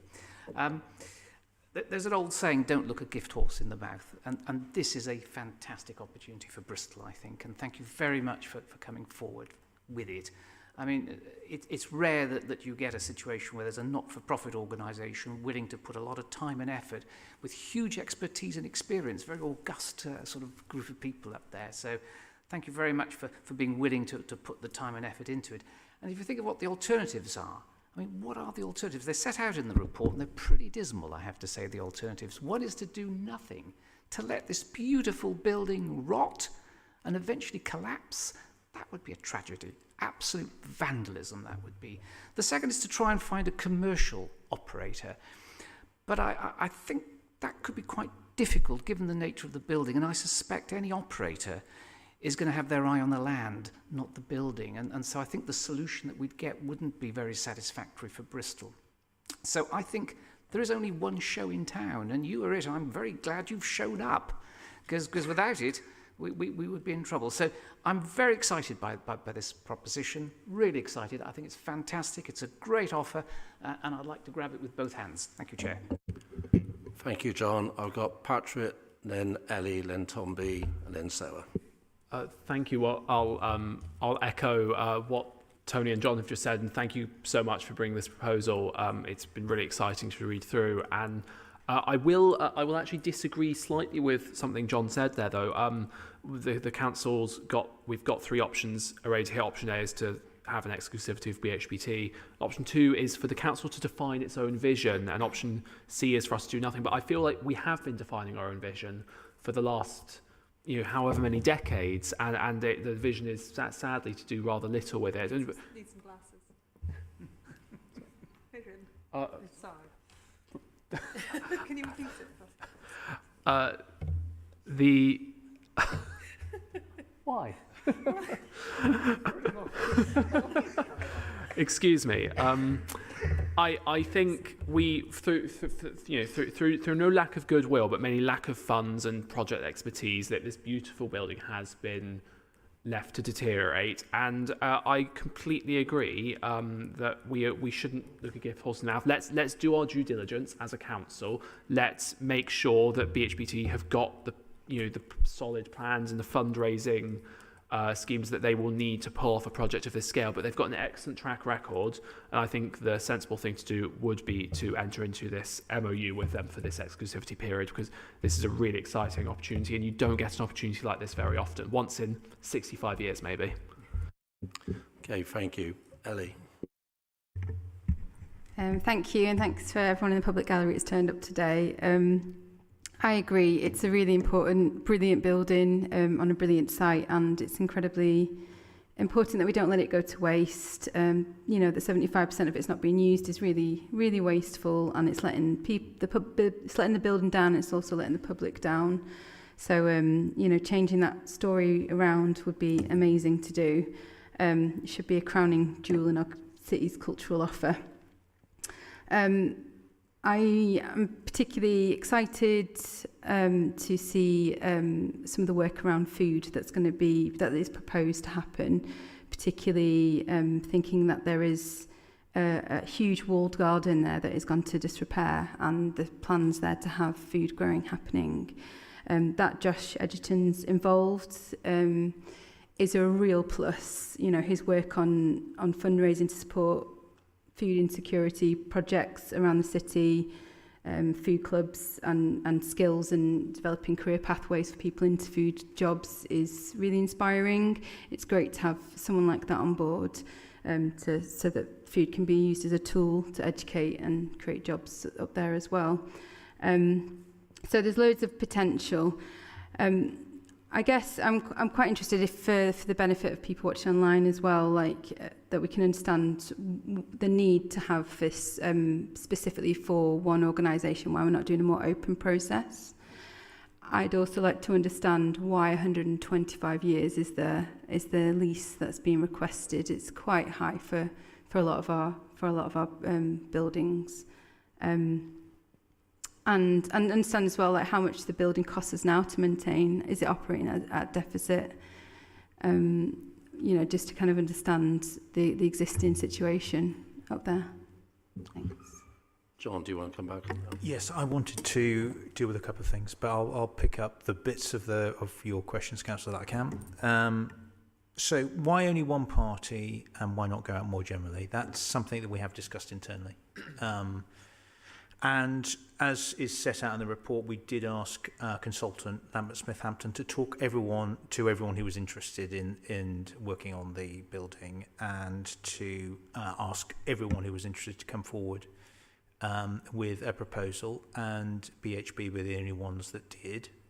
That's not to say there isn't someone else out there that might do, but I think there was a feeling that someone who would bring this sort of level of experience, but also the commitment that the consortium has brought to public access and working with us on those sort of public-facing aims was unlikely to come through another route, and hence why we recommended going for this period of exclusivity. We've been working with the consortium for some time, Chair, as you know. I think it's fair to say, I can summarise on their behalf, they are very keen to progress at pace. So there's two other things I wanted to just flag to the committee, if that's okay, and then I'll come on to your other questions. One of the things that the consortium have asked is if we'd be prepared to progress with them carrying out some of the initial works that have been identified by the survey at their own risk, subject to a sort of short form licence agreement. That's something that myself and the team could do under our normal delegations. I think we're very open to doing that, to working quickly at pace to agree some terms by which the consortium could access and do some work at their own risk. So I was proposing to progress with that. Similarly, we've talked about 4 to 6 months in the paper. We have indicated that we'd try and do the more detailed work around a business case and come back with a longer term ban quicker than that if we can. And I know the consortium are very keen that we do that. So I just want to flag those points. You talked about why such a long lease term. I think in part, and we've had this with a number of these sort of major investment requirements. In order to get the sort of funding that's required from the bodies and in order to carry out the work, we would expect there to be quite a long requirement. We'll work through the detail of what is actually necessary at the next stage and come back with that proposal. I have to say we would also probably be looking to have some sort of break points mutually agreed through that point, so that if things weren't progressing in an agreed way, that we would be able to bring it to an end more quickly than that. That's something we'd have to negotiate as part of the FBC stage. And sorry, there was another question, wasn't there? I think there was two things I heard, Councillor King. One was around the space, the conversations with BHBT, bringing it back into use, but in various functions, but utilising the whole of the building. So that's very interesting for us to explore, and this exclusive period we'll be able to do that, but that wouldn't be just one part of the building, that would be looking at bringing all of the building back. In relation to how much do we spend, I can't give you an exact figure, but it is tens of thousands every year to ensure that we can keep it as structurally sound and compliant as we're able to do so. But the challenges of the age and the deterioration is significant, and therefore I could only imagine that cost increasing year on year if we don't seek a solution, and this is what we believe is a credible solution. Thanks. Can I just one more, please? Thank you for those answers. So I guess I understand the need as well for the building to, in order for the building to become shipshape, there needs to be a level of commercial activity on the site in order to, that's fine. But it is it's on a council land and a council asset. So that social value piece that needs to come in. And so I guess as Labour councillors, we'd be looking for activities that are low and no cost or are with bringing a social value to communities. So it is an inclusive destination, and it's for everyone. It's one of these destination sites that's for the whole city and needs to feel like that. So I guess what is the governance that will be in place to sort of ensure that is delivered, and with confidence that we can, consider that progressing to giving them that lease, so that we know those kind of activities will be delivered. Well, you won't surprise to know that that's very much the steer that the chair of the committee has given us as well. And we're really keen to work with BHBT to bring those sort of public access and public benefit elements into the proposal. They've already referred to them, but to develop those in a bit more detail. But Councillor, that's what the plan will be, to come back with the final proposal for the actual lease and for the terms on the public benefit and public access as part of that, coming back to committee. Great, and I just want to say thank you for trying to brief us all. I'm sorry that hasn't happened. Hopefully in the interim we can set something up for the councillors that are yet to have a briefing with you guys. That'd be great. Okay, thank you, Ellie. I've got Tom and then Sarah. Thank you. And then Annie. Similar to, I suppose I should say, Councillor Dyer and Councillor Grandis, I also have some fond memories of a party at Ashton Court when it was the end of school, finally finished with A-levels, and they unleashed a pack of 18-year-olds on the building. Whether you'd call that respectable, I leave to your own judgment. I very much appreciate the invitation to go and visit and see the derelict things, and I think that would be very good to have, because I feel I don't necessarily have a full understanding of quite what the state of it is, and I think that would be very useful to have going forwards. I do note that some of the work that's being in terms of the restoration on Rutledge, a lot of that is in my ward, and I can state very categorically that the work on lamplighters on King's Weston House has been absolutely fantastic, and it's been really good progress on the Shirehampton Public Hall so far, so that has much to recommend it, and as does the Mount Without, which I have a bit of familiarity with. I do want to qualify this, because I do feel that as I say, I don't know the exact state of it. I do still have a number of practical concerns and considerations around this proposal. I'm voting yes because I want to see those proposals examined in detail. I want to see where we go with this. But there are still some unanswered practical questions. I just feel I have to make that point clear. Sarah. Thank you. Like sort of everyone else has spoken, it's really, I'm really excited by this coming to us, and it's really great to see something being done about Ashton Court. I remember back when I was working at the council about 10 years ago, it was a topic that came up and then didn't go anywhere. So really, really hopeful that this is the one that does actually restore it to the asset that it really should be. And I'm also really, really pleased to see about the decarbonisation programme. So not just bringing it back into use, but also thinking about, you know, future-proofing the building and ensuring its sustainability. So that's a really, really great part of the proposal. One thing that I have been informed of by council colleagues who've been here longer than I have was that a previous sticking point was around car parking for the mansion. I notice in the report there is mention of not monopolising the existing car parks and utilising other spaces. I kind of want to check that everyone is, I guess, happy with that way going forward, and we don't envision it being a sticking point going forward, because it would be really awful to see such a great proposal stuck at something that it could be quite minor, but could also have an impact on the future plans for Ashton Court. Thank you, Sarah. Annie. Oh, sorry. Sorry, Chair. Yeah, I can give you reassurance, Councillor, that we've had conversations regarding red lines about car parking, and this is not to compromise or to change the park as a destination in relation to working closely with our parks colleagues as well as North Somerset. Obviously, Council obviously is the planning authority and work closely with them in terms of regulation.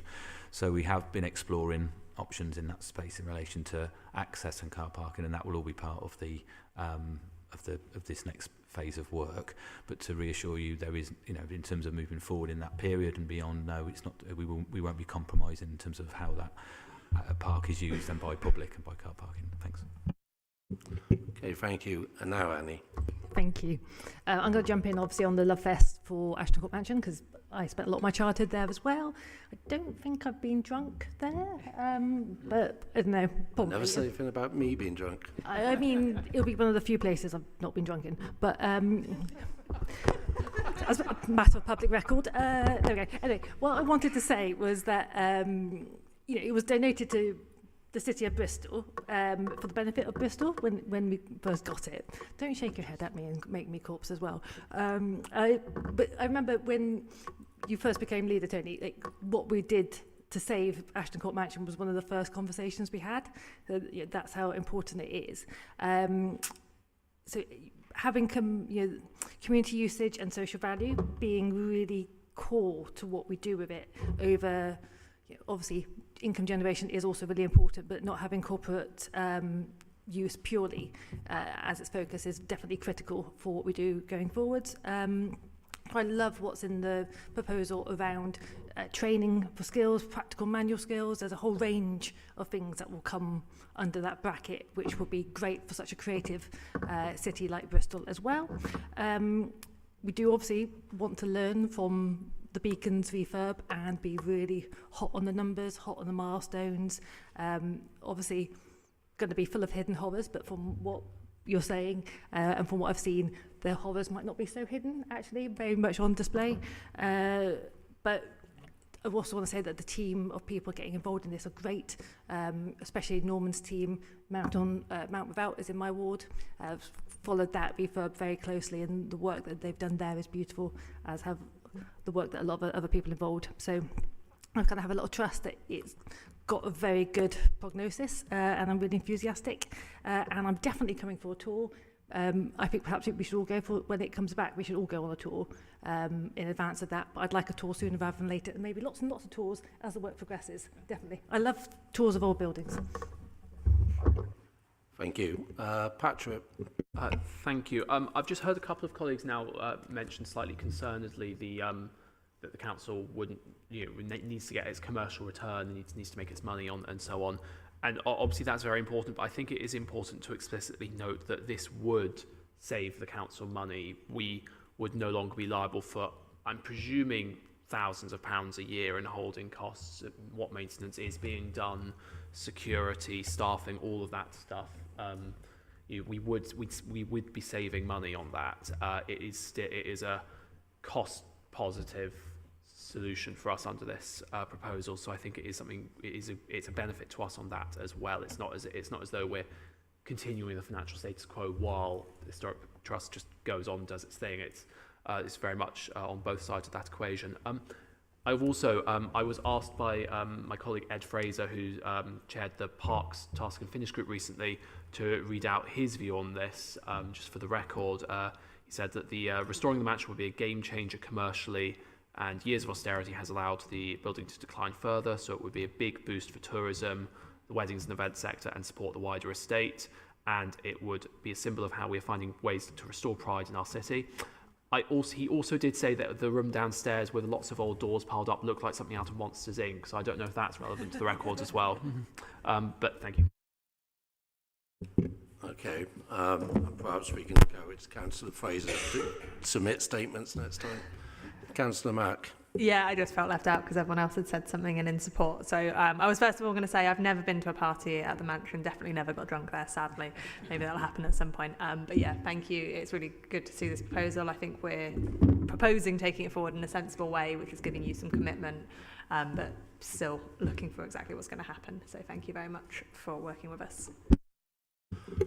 Okay, thank you. Well, we're going to go, I think that's everybody's had an opportunity to speak. I think the only thing I'll add, and I'm sure you are all very aware of this, is that I'm guessing this is going to fly through when we go to the other committee in a moment, but just to say there are a brilliant team of volunteers and supporters for Ashton Court Mansion, and I hope you will be able to involve them in the plans as they go forward, because they put a lot of effort in on a regular basis.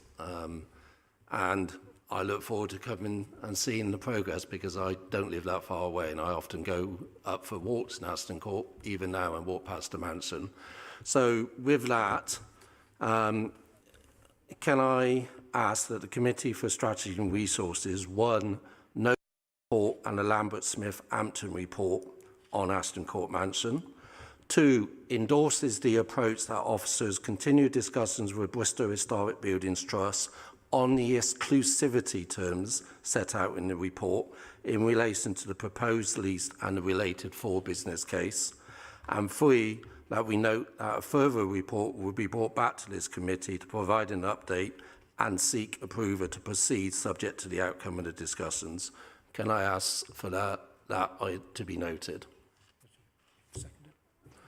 Well, it's only noted. Well, it's agreed.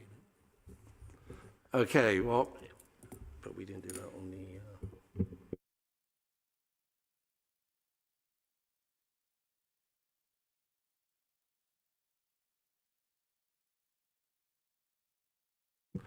Okay.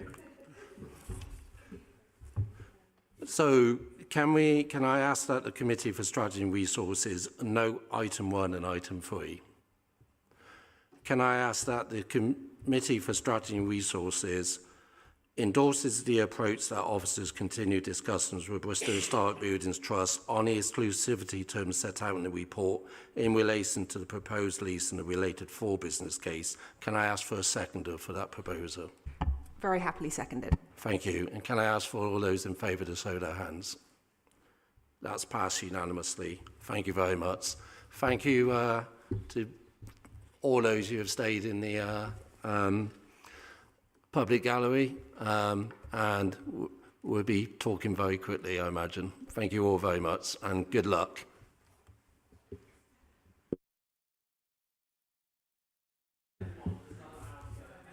Yeah. Just don't go to the pub and get drunk. Yes. Okay, we now move on to agenda item 12, which is the Q2 25-26 Corporate Risk Report. I'd like to advise the committee that this report presents the latest corporate risk report, and I'd like to invite Aldo Zanetti, Risk Manager, to outline the report. Over to you, Aldo. Thank you. So yeah, this sets out the Council's corporate risk activity during Q2, and again, just as a reminder, this is assurance over the process, not necessarily the quality of the management of each individual risk. So just calling out some of the headlines, 17 corporate risks, 2 are scoring the highest, 28 critical, that's corporate risk 60 and corporate risk 58. Corporate risk 63 has improved, and that's through a lot of the good work done with our insurer Zurich in terms of lowering the exposure. Corporate risk 15 and corporate risk 58 have actually increased in exposure during the quarter. So through Q3, we'll be working with the risk owners to understand the mitigations that have been put in place and how that can be improved during that quarter. Figure 4 in the report highlights the average scores across all 156 risks that are currently contained within the corporate risk system. So this covers not just the corporate risks, directorates and service level risks. And it's the first time we presented it in this way, but I think it highlights the acceptable levels that risks are being scored at. I think the caveat that I'll put in there is not actually calibrated any sort of scoring bias, optimism in there. But again, that's something that we'll work through in Q3 and Q4 to build up that picture. In terms of looking ahead, we are sort of trying to move towards, I suppose, a more genuine form of enterprise risk management. And we've kicked off a number of proof of concepts with the Housing Directorate, and that's looking at the improvement of risk assessments, control effectiveness, overall scoring, reporting, and ultimately assurance mapping.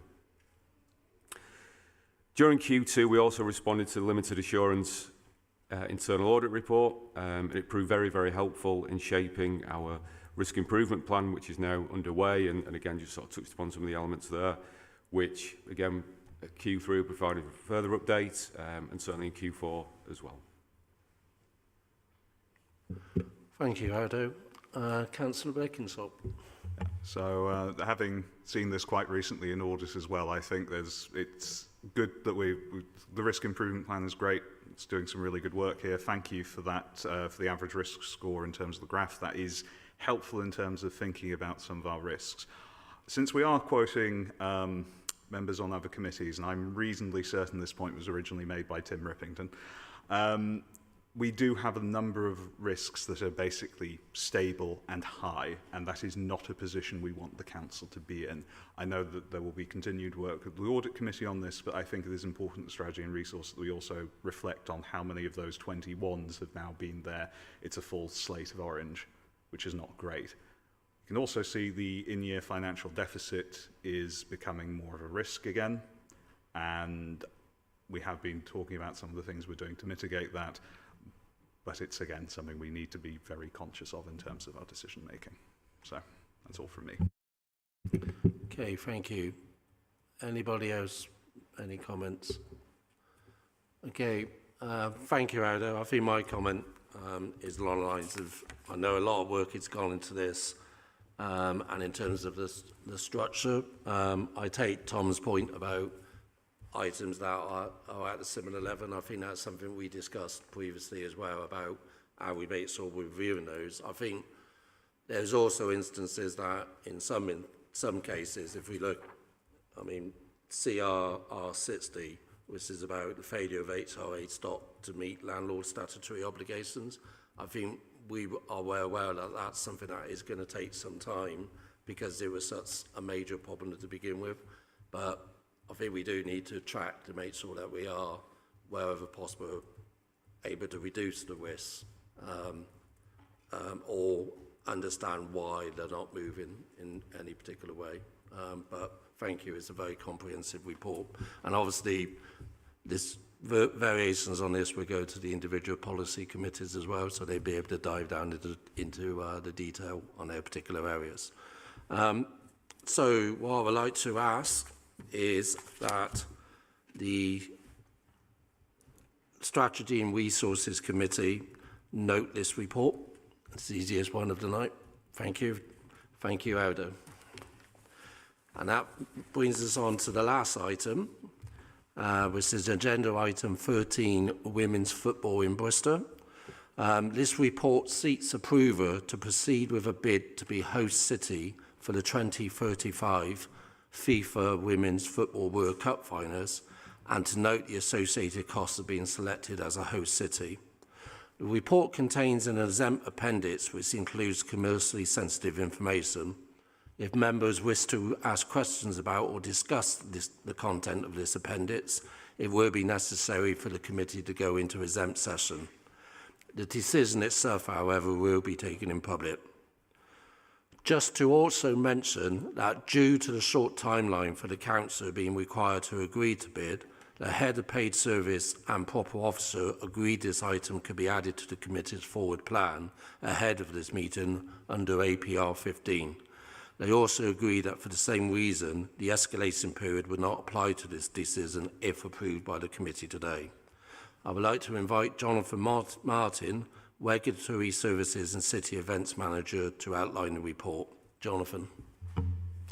Thank you, Chair. Good afternoon, members.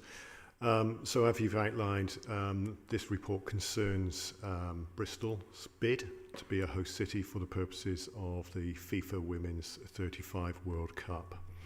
The UK is the only bidder for this event, so there's a very strong likelihood that the UK will be successful. Bristol has the opportunity to be a host city, along with our city partners Ashton Gate and with Visit West. Due to the size of Ashton Gate, it would only be used for the group stages, so the early stages of the tournament, which would bring enormous benefit to the city of Bristol. There is a requirement within the bid that we provide a fan zone, and there are stipulations in relation to the fan zone. The only effective area that's viable is Queen Square. That would be used for the entire duration of the World Cup, so a considerable period of time, something like 6-7 weeks.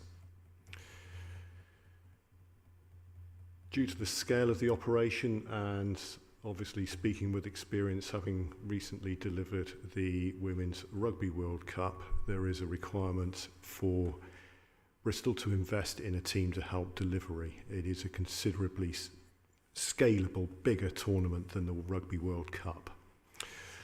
Alternative options is obviously not to progress, but with that comes risk that Bristol will be seen, having built up our reputation on the back of a Rugby World Cup, that it would put us at a competitive disadvantage. Officer recommendations are, as you've already previously set out, and I guess some of the questions will relate to the financial implications for Bristol, which are obviously exempt. Thank you, Chair. Okay, thank you, Jonathan. Before I go to our questions, I think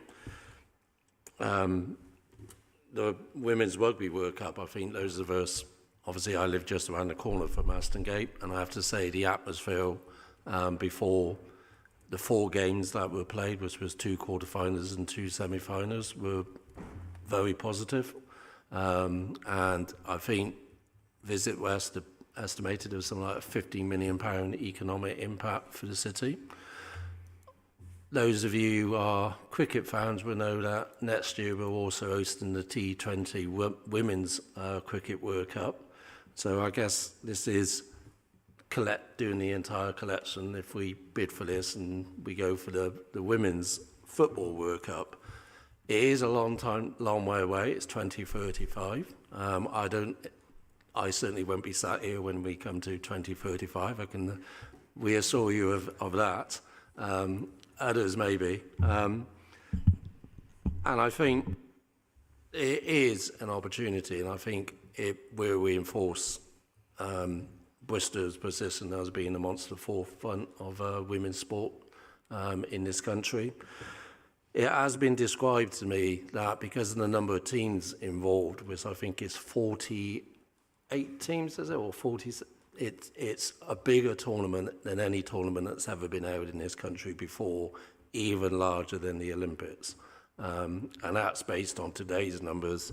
By the time we get to 2035, hopefully women's football would have grown even further, but hopefully without as much diving as we see in the men's game.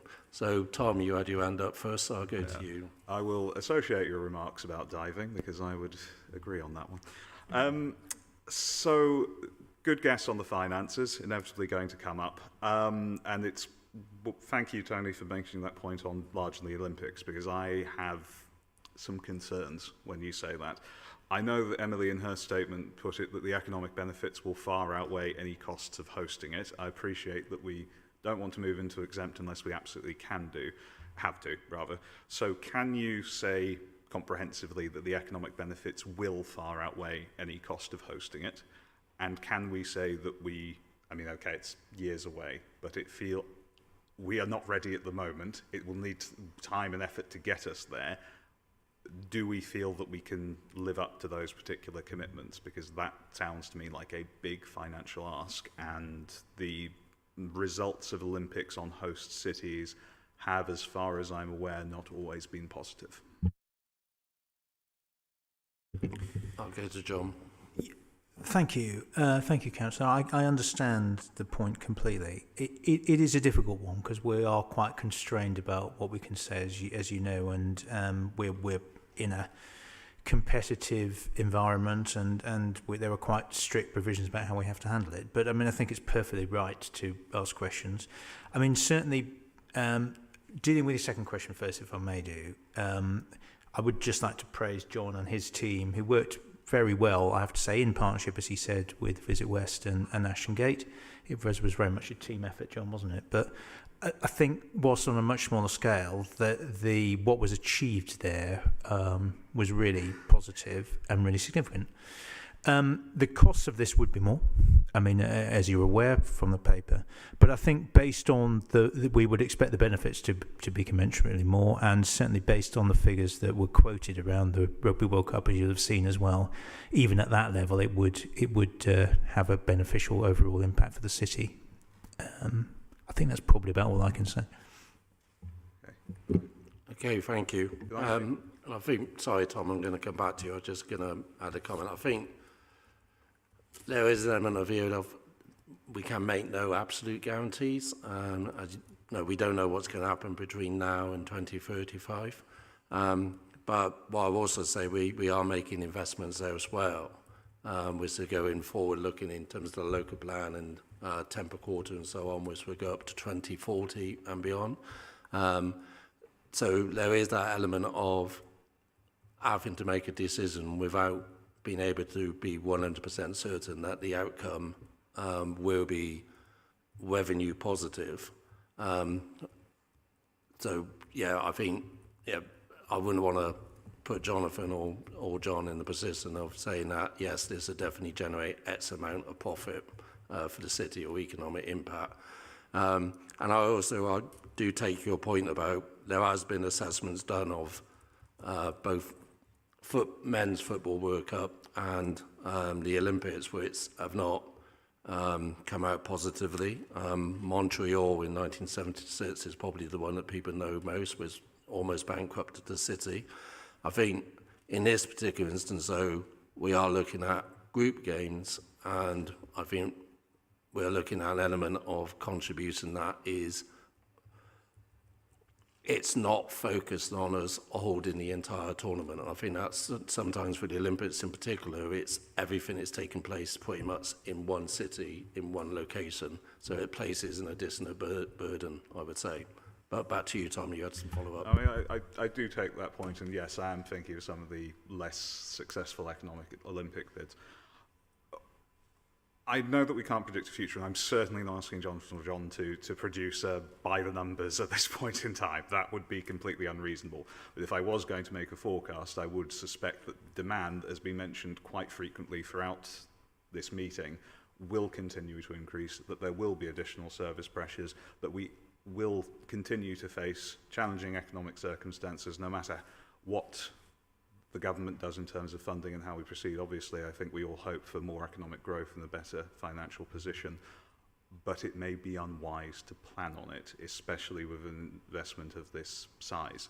That being said, as I referred to earlier, most things are not more important than money, but there are some things that are, which include supporting the equality, supporting women's sports, the prestige of it is something that we should consider. I am in two minds, because part of me is very much is very cold-blooded, very money-orientated, and the other part is saying, we should do this, this would be amazing. So I am struggling, but I'll leave it at that. Right, thank you, Tom. Ellie? Thank you. So I think it's really exciting, and I think even if the bid is unsuccessful or successful, it's such a signal of intent to supporting women and girls in sport that makes me very proud. And, you know, we weren't successful with the Eurovision bid, but I think they did a similar thing, you know, seeing the former mayor on a stage at Pride announcing that we were going to do the bid was just such a unifying moment. And I think there's an opportunity for this to do the same with women and girls in sport. For me, it's thinking about that culture of girls in my child's school who think they're going to be no good. There's still that still stays, even though generations on, we've got women winning, global and international sports, and it just feels like it's still there, though, in a lot of sort of particularly working class girls, that they just don't think that there's a place for them in those things. And you just think this could do so much to kind of empower them and give them that opportunity to kind of say, oh, this can happen to me, and it can happen in my city, and just give them that opportunity again to build on that success of the Rugby World Cup and all the rest of it. That can just be such an amazing opportunity for those girls to thrive and represent their city and grow up to aspire to be in those, represent their country as well. So I just think it's really exciting, and it's very much one that I'm leading with my heart rather than anything else on kind of what I want the city to represent. So I'm really excited. I'm all in. Annie? Thanks. So I just want to lead with just appreciating this, the impact that it will have, the concern that residents and businesses might have of the usage of Queen Square. But I think given some of the other events that we have going on in Queen Square, it will be a different kind of impact, and hopefully a less loud noise, bassy music kind of issue, which is generally what people get quite upset about. So I trust the team to mitigate that impact successfully, just to reassure anybody listening from my residents. But yeah, I mean, to echo what Tony said about the rugby, about the cricket, it's been amazing seeing that here and seeing particularly women's sports being supported in that way in our city. In terms of the economic and social value of tourism, it's very significant. So we did a cultural impact survey, and the data from that showed that the impact and the social and economic value of culture in our city is almost £900 million a year, and that's just the cultural sector, not the creative industry, not the tourism. The tourism, if we added tourism on top, those figures go through the roof. And it's very much like all adjacent industries that all kind of bounce off of each other really successfully. And one of the many values of this will be getting local visitors coming to Bristol to see all of the wonderful things that we have here, and then international visitors, anybody who's gone like a conference in another city somewhere else, whether it's in this country or internationally, you don't get to see very much of it. You get to see just enough of it and go, oh, I want to come back here on a holiday in the future. And that's also what this will do for people as well. But the most important thing, as somebody who was prevented from playing football when I was a child, is being able to be part of supporting women's sports and appreciating women's sports finally, as it all should be, is something that Bristol should definitely be doing its best to be part of. Okay, before I go to Heather, I think Tommy just wanted to respond. And I do appreciate that point. I would say that we're going to be putting investment towards this before we get that influx of tourism. I am mindful of the pressures and the costs and what we are already struggling with to deliver to our citizens. But I also take the point you have made immediately after of the social consequences as well, and the positive impact that can have on people. Again, part of me does want to be that cold-blooded financial lizard going, no, we can't do it, we haven't got the money. But there are important things in there as well. Annie and then Heather. Go on, Tom, lean into your heart. Go on, do it. No. And your joy, it's almost Christmas. Heather. Yeah, I really wanted to echo Ellie's points about just the joy of seeing us celebrating women's football. And there was this point that stuck with me, that when Liverpool signed Mo Salah, their first or their most significant Muslim player, that Islamophobic hate crimes and attacks dropped by 18.9% in the city.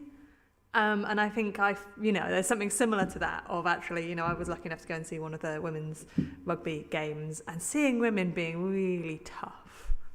In some ways tougher than the men, definitely tougher than male football players. And I just think that's great. I think that's great for our society. And I don't know the figures of who was going to watch, but I think there was still a very high proportion of men going to watch women's rugby and maybe slightly changing some perceptions on how women should be treated. Okay, and then Patrick. Thank you. I like this proposal a lot. I am going to agree with Tom that the cold financial part of my brain is a bit nervous about the upfront investment that the city would be expected to put into this. But I think, given it is over a long time scale, we wouldn't have to spend all the money at once. The benefits of this, if we could pull it off well, would be enormous for the city. I'm almost struggling to comprehend how amazing it would be to be able to host some of these games for the culture and the economy of the city. I know there's a lot of the leisure businesses in my ward who would jump at the chance to try and get involved in stuff like this and putting on extra events and things. I think it is worth us moving forwards with this, just to try and investigate further whether we would be able to pull this off. That's going to be part of the bidding process and the evaluation of our bid, I'm sure. So while I completely agree with Tom's concerns over the finances, I think this is worth us going for. And of course, it is also really important that we do support women's sport in this way, and I completely agree with the comments others have made previously on that. Okay, thank you. I think we probably called it close. I think the only thing I wanted to add is a story about my middle granddaughter who went to her first football match and is now absolutely crazy about the football. And her dad wanted to take her to watch Bristol City men's team play, and she insisted that she didn't want to go and watch the men's team play. I can't blame her at the moment. And she wanted to go and watch the Bristol women's team play, and she couldn't because they were playing in a stadium which didn't have enough seating capacity. And I think the more that we are able to promote women's sport so that the Bristol Bears women and the Bristol City women are playing regularly in the same stadium as the men's equivalents, and same for the Gaskers and Bristol Rovers. I think that's where we should be looking forward. I think we did set a record in Bristol for the biggest attendance for a women's rugby game outside of the World Cup, when partly because of your new friend Ilona Maher. So I've gone through a transformation. When I first got involved in politics in Bristol, it was actually in opposition to a former World Cup bid, because I was concerned about the amount of investment that was required and the building on a greenbelt of a very large stadium, and using land that could be made available for housing instead to be made available for 0% affordable housing when it was council-owned land, and we should be getting, and we did end up under the previous administration bringing through Hope Wise, which I think had 40% affordable housing or social rent housing. And then the other bit of land that was assigned is now a town green and wetland.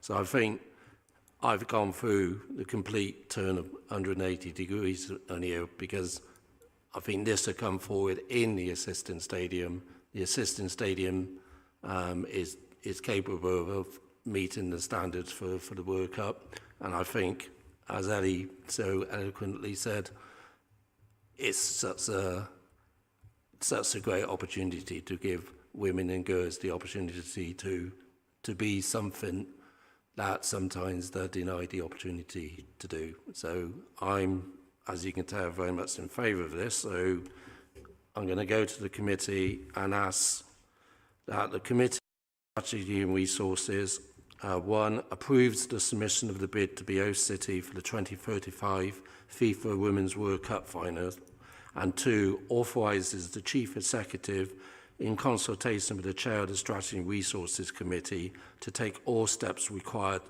to submit the bid and enter into any necessary agreements to progress the bid and spend the approved funding, including procuring and awarding contracts, and 3. To note the associated costs of being selected as a host city as set out in the Appendix E. Can I have a seconder for that? Seconded. Thank you. All those in favour, please raise your hands. Okay, that's unanimous. Thank you all very much. That concludes the meeting. Thank you very much for your questions and your comments. And thank you to officers, both those who are here and those who have gone, and those members who attended the public gallery as well. Enjoy the rest of your evening. Thank you.